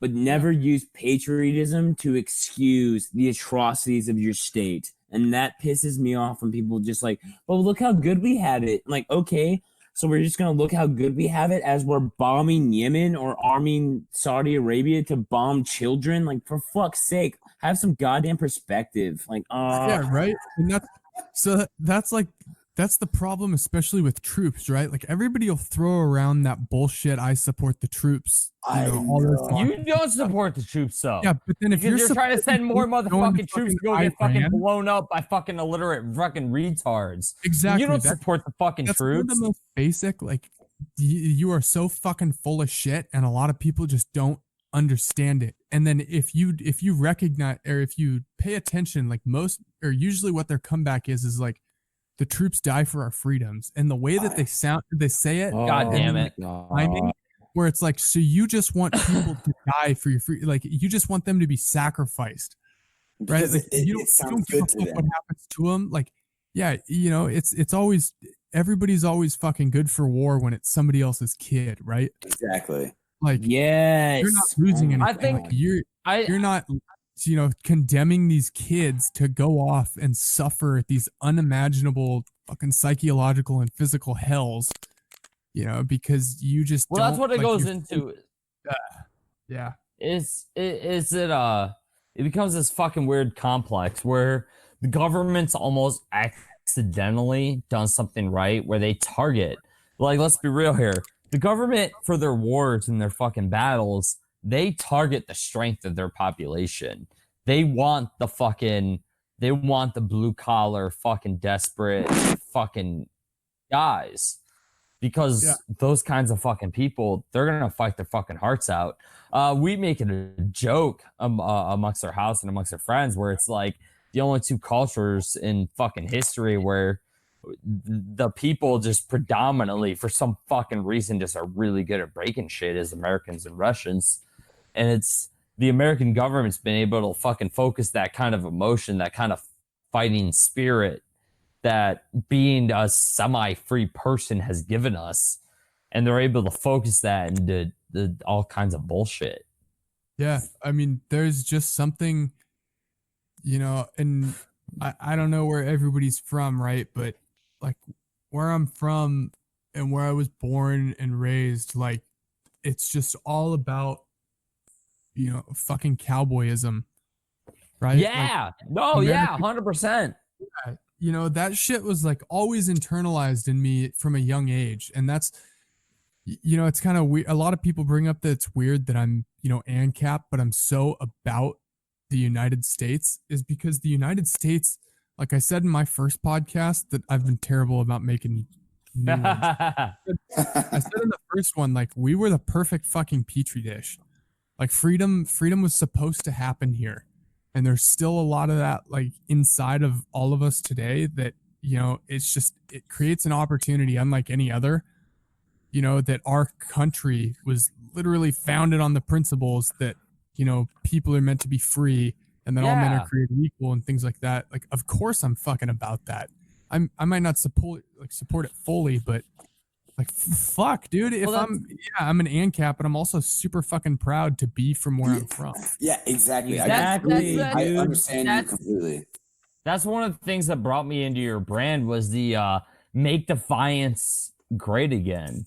Yes. Was that, dude, America was founded on the fact of a bunch of fucking normal people looking at a strong centralized government and people like, you know what?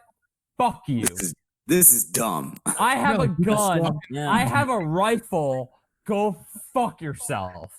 Yeah, a strong centralized government that has. And you think about it, and you're like, our ancestors, because like I'm second or third generation American, right? Like, yeah, but the people who founded this country, like, they just took a bunch of hunting rifles and they were like, no, fuck these Tory faggots. Like, no, seriously. Fuck their shit up. If you look at Dangerous History podcast with Professor CJ, his commentary on the Revolutionary War, American fucking militia, farmers, hunters, fucking tradesmen, just grabbing their good old rifles and going fighting British, were producing modern civilian bullet to casualty ratios. That's just a bunch of fucking farmers, dude. And then 40% of those hits out of that high bullet to casualty ratio were officers. Yeah.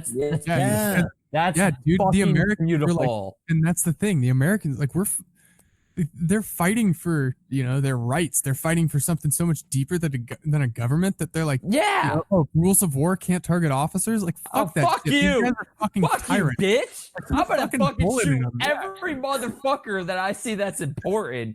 Nice You and can eat a exactly. fucking dick. Yeah. Yeah, dude. Dude, like, I mean, we talk about it. Jared, you say it all the time, and when you first said it, I was like, okay, whatever. But now that I think about it, like, you said it, and you're like, if the founding fathers were alive today, they would straight up revolt right now. They would straight up be like, 100%. no, this is fucking bullshit. Like, are you kidding me? You're Thomas Jeffersons and your fucking Ben Franklins. Dude, and Oh, that's 100%. the thing too, is like you dive down deep into it like more and more and more. I just got done finished reading the Anti-Federalist Papers. Oh, you're beautiful. Hey, what up? Yeah, dude, Hey. It's a founder thing, Jared. dude, there's Fuck you. founders like fucking saying, you know, even this Constitution is fucking it's a breeding Yes. ground for tyranny. Like, no, we shouldn't do this. See, Yes. a lot of Americans seem Fucking to exactly. a lot of Americans seem to not understand the fact that the Bill of Rights and the Constitution written by different groups of people, that the fucking actual Constitution of the United States that all these people idealize were created and crafted by these fucking By the totalitarian Federalists. fucking wannabe fucking monarchists, and that the Bill of Rights itself were actually created by the Anti-Federalists, these fucking people that wanted to actually, that's why, honestly, being as a minarchist, I know you're all anarchists, and I want to preface this by, I don't disagree with any of you. It's just a human condition that actually makes anarchy, to me, not seem feasible. But that's because of fucking retards. But getting into it. Goddamn status. No, getting into it is that you see this fucking complex where, you know, people try to quote the Constitution, and it's like the Constitution of the United States was built by fucking tyrants. Like people like Alexander Hamilton. Alexander Hamilton was a fucking tyrant. Like that's why I like reading like Jefferson and fucking James Madison, is like these fucking people were the actual people that crafted the Bill of Rights that said that government is not to infringe on these. Yeah, that's why the second episode of my podcast, like the what went wrong, like I said, you know, I'm gonna go into it more later, but it's like the Constitution, like we knew that the Constitution, or there were some of us, like some Americans, who knew that the Constitution was like not enough. Yeah, and you know that's why I like the fervor that Americans have for America, right? Because for most people, like, yes, it does mean like freedom.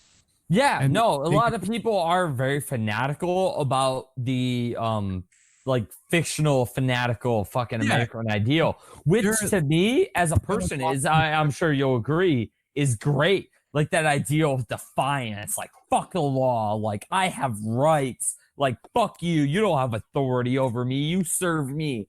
I love that shit.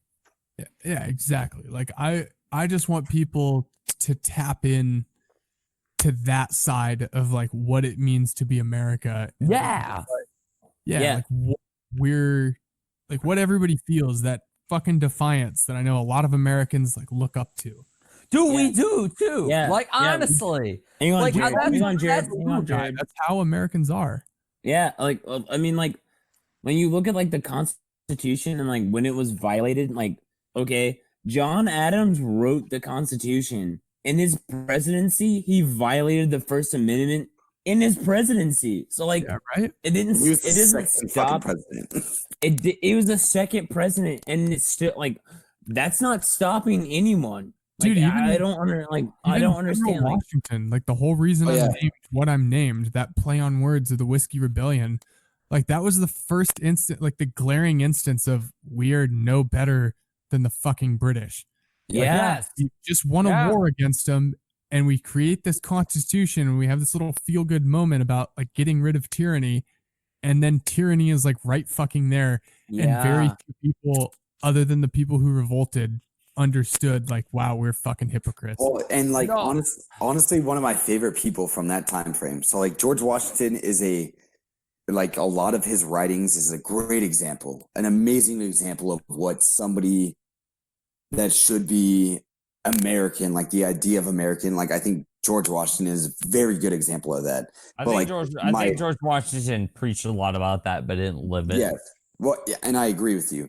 But like my favorite person from that time period is definitely Thomas Jefferson. And there's 100 million things that I could go into about Thomas Jefferson where he didn't live the ideals that he said, but like the ideals that he said, and if you really take those to like your core, like Thomas Jefferson's like true core writings and his influential statements, like they are completely true and they stand true to today. Yeah. And they are the things that you should very much base yourself like off of when you're talking about individual rights and individual freedoms and how they're not enumerated by the government. They're not. Like the government doesn't give you those rights.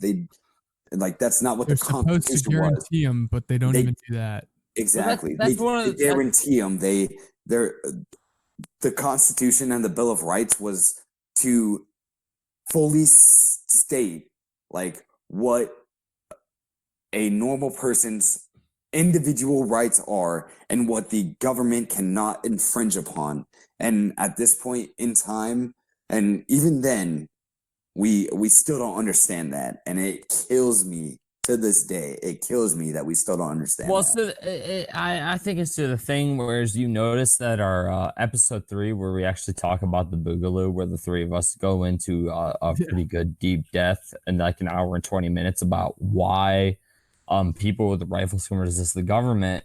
But I think that what you were talking about goes into that whole concept where people are getting to the point where I started to view where they view the government in almost a religious fanaticism, where it's almost like a divine being where you could never resist, so you might as well try to influence it rather than resist it.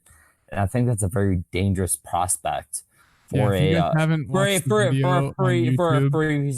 free society. The concept that you can't resist this divine being that is government is fucking dangerous.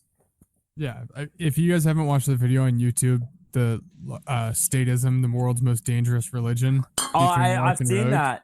Like, is that you guys need to watch it and like fucking tweet it out. I've seen that. It's I already have. I tweet it like once a week, probably. Yeah, right. Whiskey, didn't you say that you were gonna try to finalize my transition to ANCAP? Oh yeah, what are the things that I guess are holding you up? Honestly, it's humanity. Honestly, so to go into it real quick, it's not the ANCAP philosophy. Another hour. No, fuck it. Fuck our listeners. They can listen to this shit the whole time. No.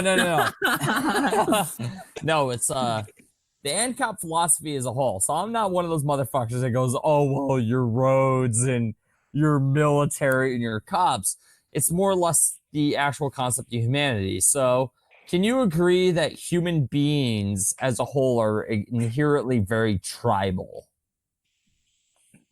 Yes. Yeah, I would. Okay, so you can agree to that. So my argument against anarchism, and again, this isn't an argument as in, oh, I detest anarchy, like I'm like against it. No, if we can get this shit rolling, I'm 100% about it.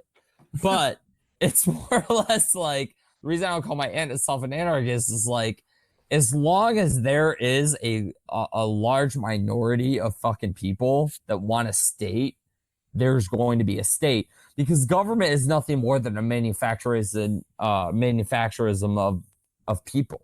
Like they create that fucking government.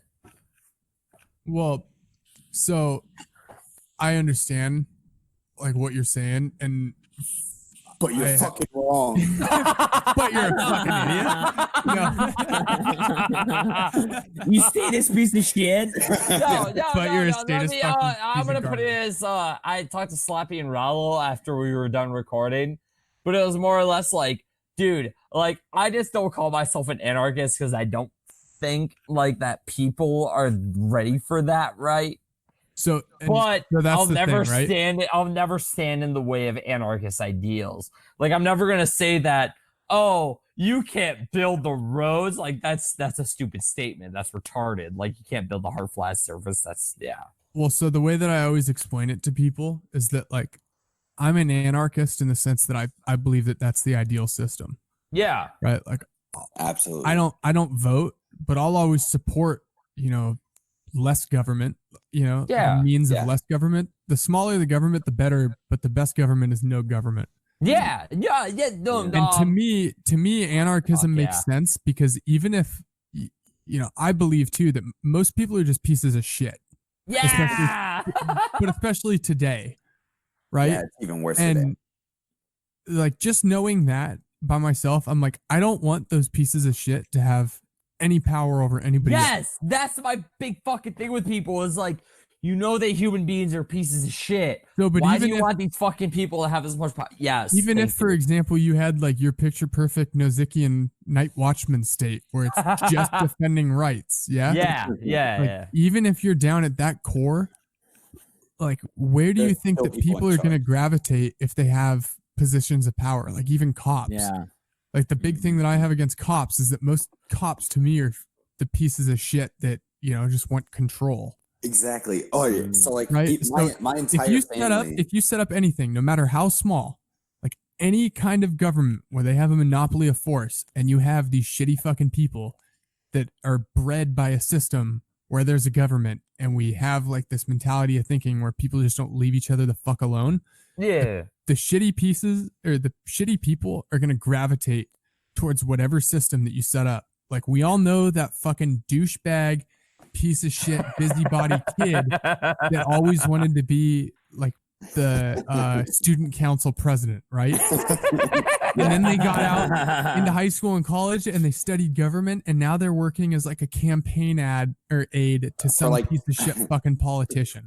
They're still Like doing those it are for the Hillary people. Clinton, but she Those are doesn't the even have people a- that go to that fucking position. Yeah. I want to get rid of the whole fucking position. So by Yeah. principle, I'm an anarchist. Exactly. Yeah, no, I completely, no, I and, completely agree with you. No, Jared, this is the only times where I say that you're wrong. Is like No, yeah, it's- go ahead, it's go the ahead, en- yeah. It's the entire fact that like if I even defend it to 1 ounce that there could still be a state just because people aren't ready for anarchism, then I'm wrong in my belief in anarchism, because what anarchism is no rulers. There's absolutely no rulers because people cannot take any kind of force on other people. And I know, and obviously with living with you and knowing you for as long as I have, Yeah. I completely understand that what you really you believe, understand what- my mindset more what- than a lot of people, yeah. yeah, what you really believe is more into like a voluntary, like a voluntary transaction from the people. Like you're not going to be like requiring it from everybody. But No, yeah. So going off what Luke said, what he's going off of is the crowdfunded government kind of thing has caught my interest. My basic thing is that my basic argument against me being an anarchist, and this is going with the hitch, I am not arguing against anarchy. I used to say it a lot of times, like you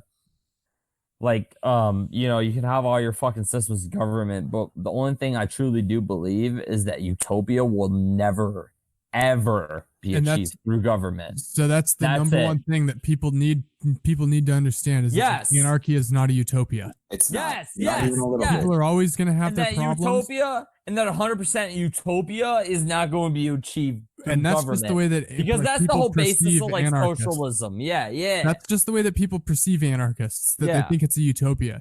No, like people are still Mm-mm. going to get fucking shot. People are still going to get killed. Yes. People are still going to Yes. steal.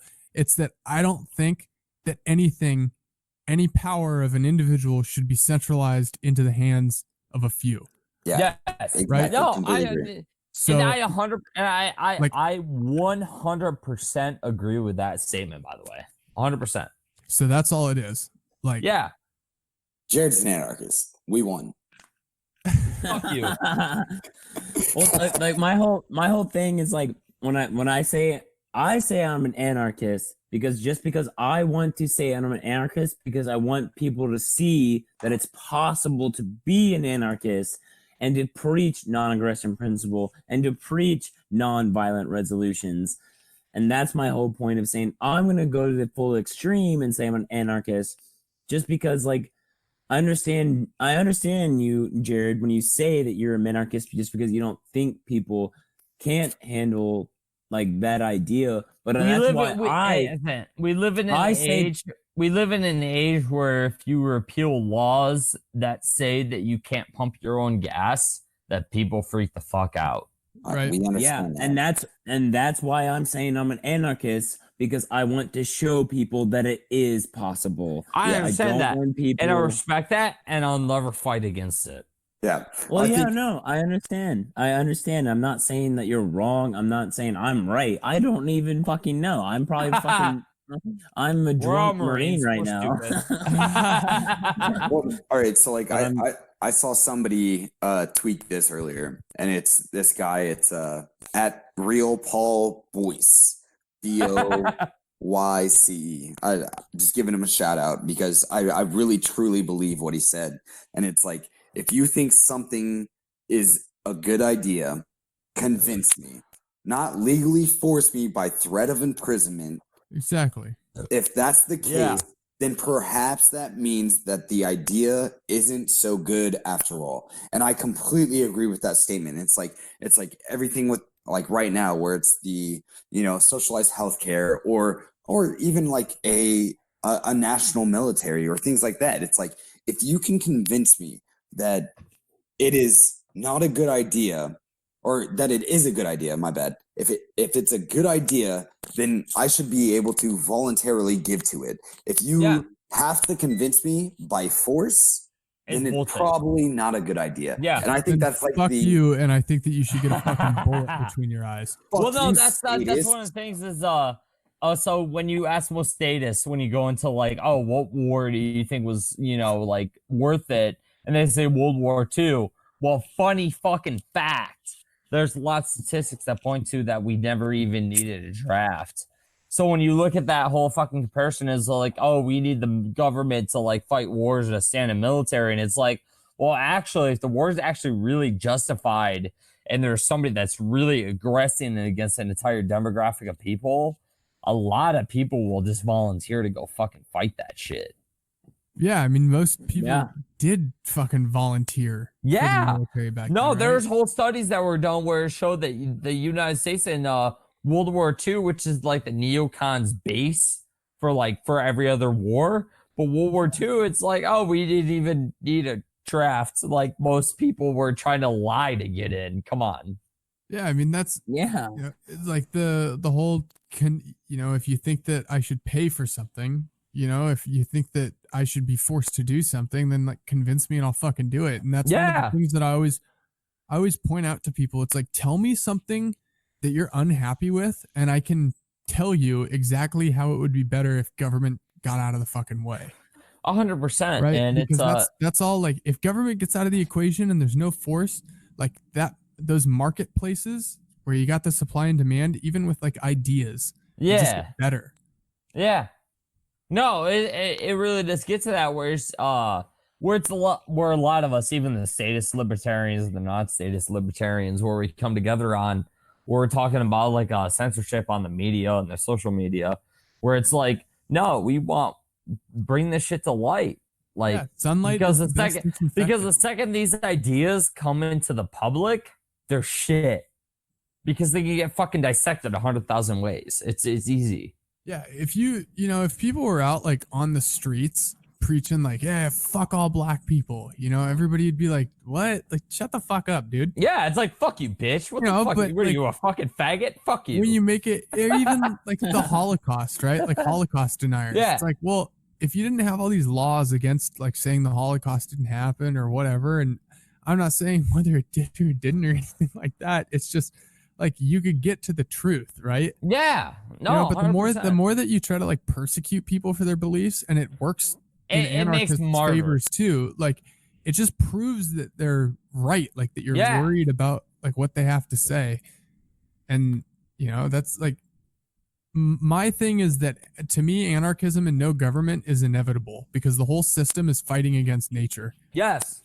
Like it's going to happen. We're going to get to the point where we all just understand that you don't need to be controlled, and we can live, and life isn't super difficult. Yeah, that's why I like the techno libertarians and the agorists. Like they appeal the fuck out of me because I'm like, y'all motherfuckers were just like, oh yeah, like no government is better, but you took it a step further where you're like, I'm gonna actively make the government obsolete, and that's beautiful to me. I love that shit. Where it's like your whole like shtick where it's like make defiance great again. It's like like fuck I just want people defy the fucking state, defy the power, defy the fucking elites that are trying to tell you what to do. Yeah. Yeah, I want people willing to say like this is fucking stupid and I don't believe in it. You know, Yeah, that's and why I'm yeah. always hitting people saying like when people come into my DMs and they're like, you know, what I believe what you're saying, like what can I do? I want the world to be more like this. It's like you got to just not be a pussy and have balls. And when people start talking politics around you, like don't be afraid to tell them that, you know, politicians are fucking leeches and you think the government's a sham. Yeah. Yeah. Yes. Dude, Don't that's be my worried. biggest- Yeah, don't be Yes. worried to fucking speak up. And And I think I that's did our with my biggest thing. family, and now all my families, they're all anarchists, right? Like, dude, get I it. got was just That's awesome. I got outspoken. my family go from Reaganite fucking conservatives to they voted for Larry Sharp in upstate New York. So I'm considering that That's what's up. an achievement. Yeah, exactly. Yeah. And like for me, Yeah. like I grew up like myself, I grew up super liberal, and like my family is super liberal, but they were like liberal in the sense that like they still believed in like Leaving people the fuck alone. well, yeah, in a certain sense, but like, all right, so like I have gay parents, like I have two moms, like that's basically what I grew up with since Yeah. I was probably like 7. Like my mom told me when I was 5, but I didn't fucking understand shit. But like by the time I was 10, she was with my stepmother that she's still with now, and they've had another kid, and it's like even them, like even how fucking rooted in their ideal system that they are, which, and I don't blame them. I completely understand it. They're very rooted in the government is granting these rights to people, you know, like that's the only way these things can happen. But like even them, I've gotten my mom to like completely agree with legalizing all drugs and legalizing prostitution and legalizing these things that, you know, it's a person's choice to do these things. If we legalize it and not make it a stigma on society, then we don't have to worry about it in the same way that we're worrying about it now. And then we're not spending a shit ton of money on it. Like that's really just going to further the problem, because the only reason why we're doing the war on drugs or we're prosecuting prostitution and things like that is because somebody wants to make a buck. So it makes sense to them to use it legally, or because that's what we're all based on is legality. And it's like legally we're using these things to make a profit, to turn a profit for our country, when our country can turn a profit by itself with a free market. Like we don't need these things, or we absolutely, actually the exact opposite of that statement. We do need these things, but we need these things to be able to further our economy in a certain way that other economies will never be able to do, because people have a stigma towards it and they will regulate the fuck out of it. And those things, the war on drugs and like prostitution, I think are two big things that you could just legalize today. Like you could legalize them today and it would already be a absolutely more free nation than the majority of countries in the entire world. Yeah, And I mean, like I never really talk about. They're minuscule. Yeah, like I never really talk about it, but you know, like just the fact that for most people, like you have to argue, hey, we shouldn't lock people up in fucking prison for possessing a plant because it costs this much money. Like, you know, it's inefficient or whatever. Like when you're like, we just don't have the fucking moral authority to tell somebody that they can't and cannot do something if they're not hurting anybody. You know what's really fucked up? And that's kind of a fucked up part that, you know, like you have to even, like you can't even reach people most of today on like a moral ground where you're like, yeah, this is just fucking wrong. You have to tell them like why it doesn't make sense. Real quick, I'm going to go real deep real quick. And this is going to be probably the only time I ever tell this to my followers. But before I discovered marijuana, I was diagnosed with PTSD, post-traumatic stress disorder. You drunk Too many bitch. letters. I'm Too many letters, fucking dude. drunk. Hey, I say I'm drunk as shit. It's probably the only reason I'm talking about this right now. But I want to make it for real. No, For anybody that is of importance that comes across this podcast, listen. When I first got out of the Marine Corps and I was separated from a lot of guys that I could talk to and everything like that, like I had really big problems with PTSD.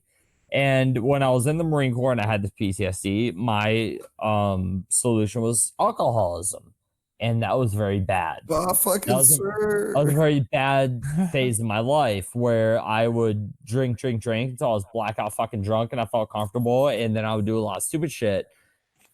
And then I transitioned into other substances of the green variety, notionally, for anybody that's listening. Yeah.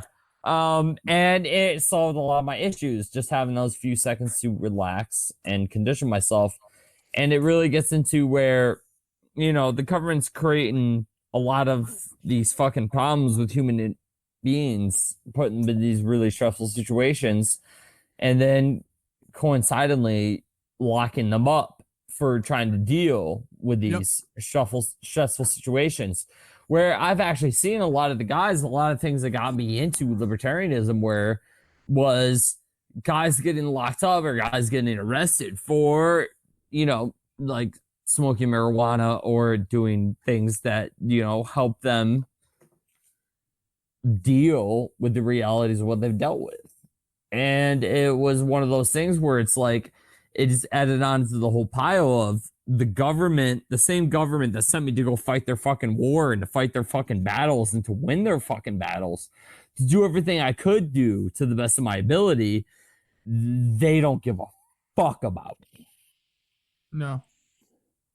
Yeah. Yeah. It always comes back to one thing. Yep. The people in charge do not give a fuck about you. No, 100%. And that's like why Dan Carlin said, they're just waiting to slide that red, white, and blue dick into you. Yep. 100%. We call it the green weenie. Yeah, the green weenie. I'm glad that goes across each service. Yeah, dude. True, I mean, fuck, that's the big thing. I hope we all take away from this conversation is that like there's just a lot of people out there trying to cope with this shitty fucking reality that we got handed down to us in whatever way they can. And I guess your job is really just to try to convince them that like, no, it could be better. That's what we started this whole that's what we started the whole podcast about was fucking, hey man, you're not alone. Like there's people that think like you. Yeah, but I always try to relate to people on a personal level. I don't know, like my family, I guess we're more conservative, I guess, on the conservative today at least, and they like lock people up for whatever drug they do. Yes, they're more conservative typo. Well, yeah, but when I hate saying the word conservative because like when I say conservative, I don't like that's not conservative to me, at least in the definition sense. But like I see what at least but in the conservative sense today, like, but when I tell them, like, I told my parents, like, I smoked weed before. Do you think I should go to jail and be locked in a fucking cage like an animal because I smoked a plant? And they're like, no, that's wrong. Okay, so you think every other poor family that smokes weed or just some fucking dude trying to get by in this day that doesn't want to drink alcohol and smoke weed, he should be locked in a cage because of that?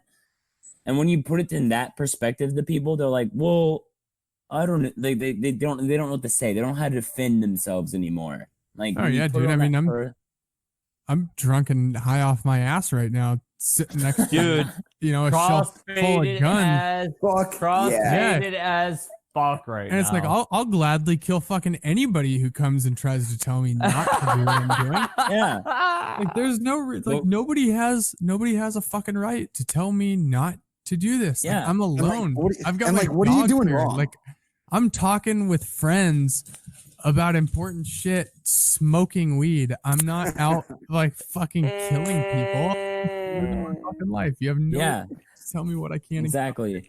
And like like they'll argue like, oh, so you think like I hate that when you say legalize drugs, like, oh, you think heroin should be legal? And I'm like, oh you think a 12-year-old should be able to buy heroin? I'm like, where's this fucking 12-year-old's parents? Like, why are What happened? Why is the government supposed to be your fucking dad? Why is your kid spending his allowance money on black tar heroin? Like, what kind of fucking parent are you? Hey, what's wrong with black tar heroin? All right, like, come on, guys, leave me alone. Jesus. Yeah, I don't know, it always gets hyperbolic. I always love the I fucking fucking hate that things shit. that That's the only people way. throw That's the out. only. That's the only way that anybody can make a defense. Like, and unlike the majority of anarchist ideals, if you really truly look at anarchy, like you have to make hyperboles. You have to. There's no solid defense against anarchism, because if you truly look at it, it's all based off of, you don't fuck with me, I don't fuck with you, but if we want to fuck with each other, then we can do that consensually. Like, that's basically what it is. And liberal, especially, like, all right, so like conservatives are really bad, and I love fucking with conservatives in general. Like, they're easy. super. It's so easy, especially right now with the whole Iran shit. But with liberals, it's like, you want to talk about this whole ideal of what consent is, like this idea of consent, but you will not apply that to taxes. You won't apply that to people selling you products. You won't apply that. You won't apply that to things that are an Big everyday. Yeah, they're an everyday. Sorry guys, my dog's going occurrence. fucking crazy right now. she's all freaking out. She's like, yo, I've been inside too long. Dude, and that's like what you got to do, like, for all your listeners who are trying to, find ways to preach what they believe in. Like, you got to learn, like Typo said, you got to kind of learn people's beliefs, like learn who they are as a person, and then just use what they say and show them. Like, my big thing is that I came to all this. I came to this because I just didn't want to be a fucking hypocrite. Yeah. Like, when I was trying to relearn who I was, and I wasn't going to make exceptions for being a hypocrite. Yep. And then all of a sudden I wind up thinking like, oh yeah, you can't fucking take shit that isn't yours. You can't hurt people that aren't hurting you. Like, oh, government does all that. Well, I guess I'm against government. Yeah. Like, I just don't want to be the kind of person who you're able to call out like as a fucking fraud or a sham or a hypocrite. And that's why I get so defensive when people call me a hypocrite. Cause it's like, well, fucking tell me where I am one. Like 2 weeks ago I had to do, it was like, tell me where I am one. And in front of 33,000 people on Facebook, like, I'll admit that I'm wrong. I'm not against that. Yeah. But like, that's what you got to do, is you just got to show people, like, because essentially when you're a hypocrite, like, you're being a fucking liar. Yeah. Right? Yeah. You're lying about what you believe in, for whatever reason. And it can be like, for yourself or for, trying to convince other people. But that's where you got to hit. I recently got in an argument with someone that is important to me in my life nowadays. And that was the biggest thing to me, is like, I don't care what you think is the greater good. I will never sacrifice my principles to what might be the greater good. Just might be, you know what I mean? Like, and that's the number one thing. Stick to your principles. Dude, that's what like, scares me about today's politics. Is you hear a lot of that shit, though. You hear a lot of that fucking greater good speak, and that fucking we're doing what's right for humanity speak. And it's like, yo, motherfuckers, I've heard this line before through fucking YouTube. So like, y'all niggas might want to like figure out what the fuck you're trying to do, because like I've heard this bullshit before, so like figure that shit out. But so like that's the thing, right? Is that you just got to show people who keep saying shit about like the greater good. Yeah, dude, the greater good has been used to like kill more fucking people than anything else throughout history. And that's what I fucking hate about people. That's what I hate about, is like we advertise ourselves as like we're a veteran podcast, we're a veteran anarchist or libertarian podcast. But there's still a lot of those fucking assholes out there who argue against this kind of shit. And it's like, we just got to keep pushing back against it. It's like the same thing as when we were in the military. Yeah, like that's why I say on my page all the time, it's like zero fucking compromise. Yeah. Right? Like I'm not cool with even a little bit of somebody telling me what I can and cannot do if it doesn't concern them, right? Like no, I'm not going to be cool with a bump stock ban if we get national concealed carry reciprocity, because I don't think any of that should be fucking illegal, right? 100%. Yeah, it's like you just got to have that take no prisoners mentality if we're going to get anywhere, because when you think about it, like the reason the reason that Republicans are such fucking shams is because they think that they can compromise their way to freedom. Yeah, and they're willing to do it. Fuck yeah, dude. So it's like we just have to be the ones to put our fucking line in the sand and be like, no, this is where you're not fucking crossing. If you do, we have a problem. And that's all I'm trying to preach. And it's funny is a lot of these stupid motherfuckers think like, oh, we'll be able to take that on. It's like, yeah, you fucking think, bitch. well, guys, we're fucking like bring over, it. Guys, we're like over fucking 2 hours now. Yeah, I know. So you wrapping this up? Yeah, we should probably wrap this up. I mean, all right, so like I'm gonna tell the bridge story real quick, and then we can get reactions to the bridge story. But this has been fucking amazing. I just want to say that now. Yeah, it was an awesome podcast. Awesome. I'm glad I got to talk to you boys. Dude, you're fucking awesome, man. We've all been a fan of you for a long time, and you definitely catch that that perspective. You caught our attention. You're honestly, don't fucking suck your own dick too much, but you're honestly probably the reason a lot of us turn toward that more anarchist route. Dude, I know more people that know about Whiskey and Rebellion than people will talk about Tom Woods, especially in the vet community, you know what I mean? So like I think what you're doing is fucking amazing. It's great, and you caught our attention. We're nobody though. Come on. we ain't shit. But like honestly, like I know more people like in the vet community that know about Whiskey and Rebellion than know about Dave Smith or Tom Woods or Ayn Rand or Murray Rothbard or like those people. And I think you're a very good, an amazing gateway to things like that. So I really appreciate you coming on this show. And I hope if you come down here, we can all hang out, get a fucking beer, chill out. Dude. Yeah, next Phoenix, right? Next weekend, right? Absolutely. So yeah, I mean that means a lot to hear. Like the whole reason that I do this, obviously I believe in like what I'm preaching, but like I'm very meticulous and thought out with how I do things, and like at the heart of it, a lot of it's geared towards veterans. Like I want vets because, like I said earlier in the podcast, it fucking pains me to a very like deep part in my heart to see like vets like mistreated. Suffering. And then like looking up to the people who were so ready to cast them aside.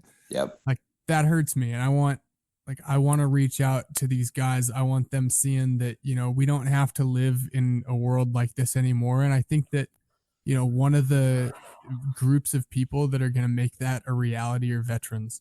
Yeah, and I mean, don't get enough outreach in the anarchist community at all. Yeah, exactly, and it's been proven in history. I mean, we brought up the Battle of Athens at the beginning of this, and that was very much a veteran outreach a veteran like hating the resistance. Yeah, perfect example of resistance of vets, like saying that the system is wrong. And I think that was a great way to start this podcast. And I mean, you guys said it in your Boogaloo episode. You guys talked about it, right? Like, I want things to go as peacefully as they fucking can, but I know that we're so entrenched in the system. I think that violence is inevitable. Yeah. I want fucking trigger pullers. Yeah. On this side. I want people on my side. And you are only as free as you're able to keep yourself free, right? And the people who I know, because I've been in that situation, or I've been in those environments, like with these people, the people who don't take any shit and are willing to fight for people around them and who they are and themselves, like those are vets. And I know that that's like a lot of vets get these ideas down, in their very depth. No, so, we 100%. We get fucking indoctrinated in our like youth as like 18, 19-year-olds. But then we face the shit, we fight the fucking shit, we see the shit, And you see very easily like the fucking dumbasses that just buy into the shit and continue re-enlisting, and the fucking people that like look at this shit and they're like, I'm gonna take my training and wait for you motherfuckers to come for me because yeah, like that's you gotta learn motherfuckers about seem all pretty that. untrustworthy. And Right? that's something we want to preach, is because part of the reason why I'm so confident in this podcast is like I'm not gonna drop names obviously, but some of the most infantry motherfuckers, like hardcore Marine Corps grunt, like will fuck up anybody talking on this podcast. They're anarchists. Yep. I know they are. Yeah. I talk to them. And they because they're such raw fucking warriors that they see like, oh, I'm fighting against this 15-year-old illiterate fucking retard. What is this? What am I fighting for? What am I doing? Like, you know, like me, you guys know the mindset, right? Yeah. Like, exploit the mindset, because at the end of the day, like, you can't hide the truth forever. And I think that the truth is, you know, people aren't meant to be controlled and government's obsolete. Yeah. And I agree with that. Even as a minarchist, I agree with that statement. That's the only way to get anarchy is you can't force anarchy. You have to get enough people to believe that they don't need the government anymore, and that's how anarchy comes to be. Yeah. No, yeah, 100%. like I've tweeted before, you can't spell revolution without evolution. And I know it's just a stupid play on words. I like that. I know it's just a stupid play on words, but like it's true. You But it's gotta true. get people to evolve, you know, before we're ready to leave the system. And there's, you know, without sounding like a fucking cult leader, like there's not enough of us to leave. I'm not telling you to kill yourselves in your Nikes and wait for the spaceship behind the comet to like zip you up. Hey, our standard uniform is Adidas, thank you, sir. Fucking fighting damn mongooses. it. Bullshit. Fucking fighting Fuck you. mongooses. Jared. If you guys All don't right, Luke, carry you gotta- AKs, you're full of shit. But All right. No, it we're goes, gonna- it goes into the same shit that we talk about all the time, where it's like the only rights you have are the ones you're willing to defend. exactly. yeah, that's the end of the day. Absolutely. Like, And, you gotta and that's why I'm such a Second Amendment. Like, even though, you know, I understand a fucking writing on a piece of paper doesn't determine your rights, but that's why I'm such a stickler on the Second Amendment. Was like nothing you black and white, have, cut and dry. nothing you have beats force.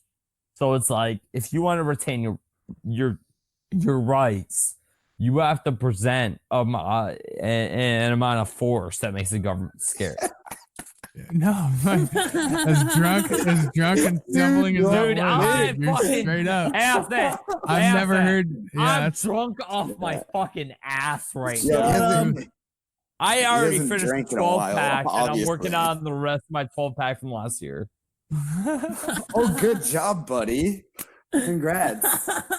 But yeah, boys, I'm glad we got to talk. If you guys ever want to have me on again, just Oh, talk to yeah, your dude. friends. Oh, Sure. dude, we we're will fucking. definitely have you on again. Dude, do Yeah, not be afraid 100%. do not be afraid to exploit that. You guys are all All right. Dude, are you sure with all the heartache we up. had before recording this? Jared, you drunk bitch, go away. technical difficulties, dude. Dude, it took us a minute. difficulties. It took us a fucking minute. That We're was good. retarded. I'm That sorry. was my fucking. But yeah, But dude. no, it man, was we'll great. fucking always love to have you on again. You're All right, great. man. I'm glad we got to talk. That was good. All right. Yeah, definitely. Luke, All right, come on. I'm gonna do the outro. I'm gonna do the bridge story real quick. All right, so your taxpayer dollars went to this. Your taxpayer dollars went to a whole bunch of Marines, and we're gonna blame it on a Lance Corporal that we'll leave unnamed. Sure, you will. Sitting on a fucking pier with a bridge tied up by 550 cord. And for those of you non-military folk, what 550 cord is it's basically like shoestring, maybe a little bit thicker than shoestring.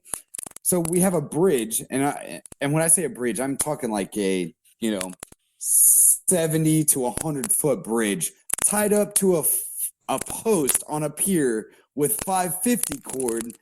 And all these lieutenants. That's meant to hold and- 550 pounds, not a Yeah. bridge. Exactly. All these lieutenants and captains and sergeants and sergeant majors all decided it was a great idea. Like, you know what? Just leave it here. We'll leave a Lance Corporal at the watchtower. and we'll leave it here during a fucking typhoon in Okinawa, Japan. Well, this was before I got there, so the story could have very much been embellished. But I know they lost a bridge because I saw the like statements, the pay statements. And yeah, they lost an entire 100-foot bridge that was worth quite a bit of fucking money. And they didn't find it until it reached South Korea from Okinawa, Japan. Christ. Yes. So that is what does your tax dollars pay for in today's day and age, and especially in the military that we have today? You're Is that goddamn right. Lance Corporal in this podcast right now? No. Actually, no, they're not. They're not. Actually, they're not. They were. I was the first one to Oki, and Typo got there way after me. But yeah, I don't even know. I honestly don't know who the Lance Corporal was. But like, man, could you imagine being that Lance Corporal and like sitting in the guard tower and just like watching this bridge Fucking like float away. go in the waves, like flying away, and you're just like, I don't know what the fuck to do. I don't want And to. you're tell not even anybody. worried about the punishment. You're just worried about all the shit your buddies are gonna talk to you. Yeah. Like, dude, you lost the fucking bridge. What the fuck is wrong with you? Well, I mean, what's he Oh, supposed to Mag. do? Like, reach out and grab it? Like, what the fuck is he supposed to do? Grab You the should have ridden that bridge cord away, bridge. like floated on with it. Dude, that's probably what his staff and Gone down with the was like, shit. yo, that's probably what all of his staff and officers said. They were like, you should have rode that bridge away. Yeah, and then he got hazed for leaving his post. Yeah, he probably fucking shot himself in the face at the end of it. So whatever. All right, so I feel like this was a great episode. Yeah, absolutely. We're gonna end it here. Whiskey and Rebellion, man, we really appreciate you being on the show. We'll definitely have you on again soon. Yeah, absolutely. boys. You way to be on our shit ass app podcast. Dude, But fuck fucking that. we're at 600 downloads and we have 5 episodes. Goddamn so I'm right. pretty fucking proud of that. I'm just Fucking saying. going, players. Does anybody have any closing statements? We'll go with the co-host first, and I would like to end with you, Whiskey, at the end of it, if you have anything you want to say. All right. But we're gonna start with Jared. Go ahead, briefly, please, Jared. Briefly. My only thing is, don't believe everything the fucking government tells you, because even the people that have bought into that bullshit, the majority of which have seen the actual bullshit within the truth that they preach you. So don't fucking just believe everything you believe from the fucking government. Absolutely. And keep it real, Typo. At the real Typo, go ahead. I just want to say, Whiskey, thanks for coming on, man. It's been a great conversation, and most war movies suck, man. They don't portray the fucking, they don't portray the real fucking idea. I mean, I just want to say that one more time. But Full Metal Jacket is still my favorite movie, and the fucking one. I'm sorry, but the one-liners in there, dude, I laugh so goddamn hard. I probably shouldn't laugh, but they're so real that I had to laugh. Dude, Fucking boot guy camp made the with movie. it. I love that tweet where it was like, boot camp is the funniest place I was never allowed to laugh. Oh, it wasn't Yeah. a tweet. It was that That was guy in the mine. poem. That was my The spoken tweet. word. No, it was the That was my spoken word tweet. guy. No, it was the spoken word guy that I That was my retweeted. goddamn tweet. No, it wasn't. Oh, Whatever. Yeah, fuck you stole it. You stole it. Fuck you. Whatever. All right, I'll say This my is where piece we- and then we'll this- leave it to Whiskey. Shut the This fuck is up, where- Jared. This is where So, Whiskey shut the Rebellion fuck up, realized- Jared. All right. My favorite movie was Jarhead because it's the realest depiction of Marines during that time period. And it's still probably the realest depiction there is today. And we didn't talk shit about movies at all today. We thought we were, but we went way, way more into Which depth. is all And I'm good. so glad we did. I'm so But fucking Lucas glad is we a did. faggot. Shut up, Jared. And I'm so glad we did. And Whiskey, if you'd have like any closing remarks, we'd love to hear from you. Yeah, dudes. I mean, I guess I will say we never talked about it, but I was gonna bring up, if you guys haven't seen the movie Thin Red Line. Oh, should fuck watch yeah, we've that. seen Thin Red Line. Yeah, it's a super anti-war Marine movie about Yeah. World War fuck yeah. II. Hey, have you seen Combat Obscura? Shut up, Jared. Jared, shut the fuck up. Fuck you. Yeah. everybody should go watch that if they hadn't. I thought it was like the best war movie. Yeah, I completely agree. I guess like the closing remarks would just be that I'm speaking out to a lot of veterans. You know, like don't be fucking pussies and stand up for what you believe in. Right? Like stand up for what's right. You're Even not if- alone. Yeah, even if it means like not, being on the right side of everybody, just don't fucking back down. If you believe that something's wrong, like stick to it. It doesn't matter who's saying it, like who's doing it, anything like that. Like Absolutely. don't take compromise. If there was one thing that you took from boot camp or any kind of schooling you took from the beginning of the military, it's stand up for what you fucking believe in. And I try to believe in that every single day. Yeah, absolutely. All right, man. Well, I thank you for being on this podcast. We're going to end it here. Thank you, everybody, for listening. Sorry this episode is so goddamn long. But once you listen to it and you're hearing this like outro, I hope you agree that it was well worth it because we delved into some insane, deep things. Deep shit. Deep shit. So, all right. Well, that's the end of the podcast. I hope you guys enjoy it. See you next week for episode 7. What's up?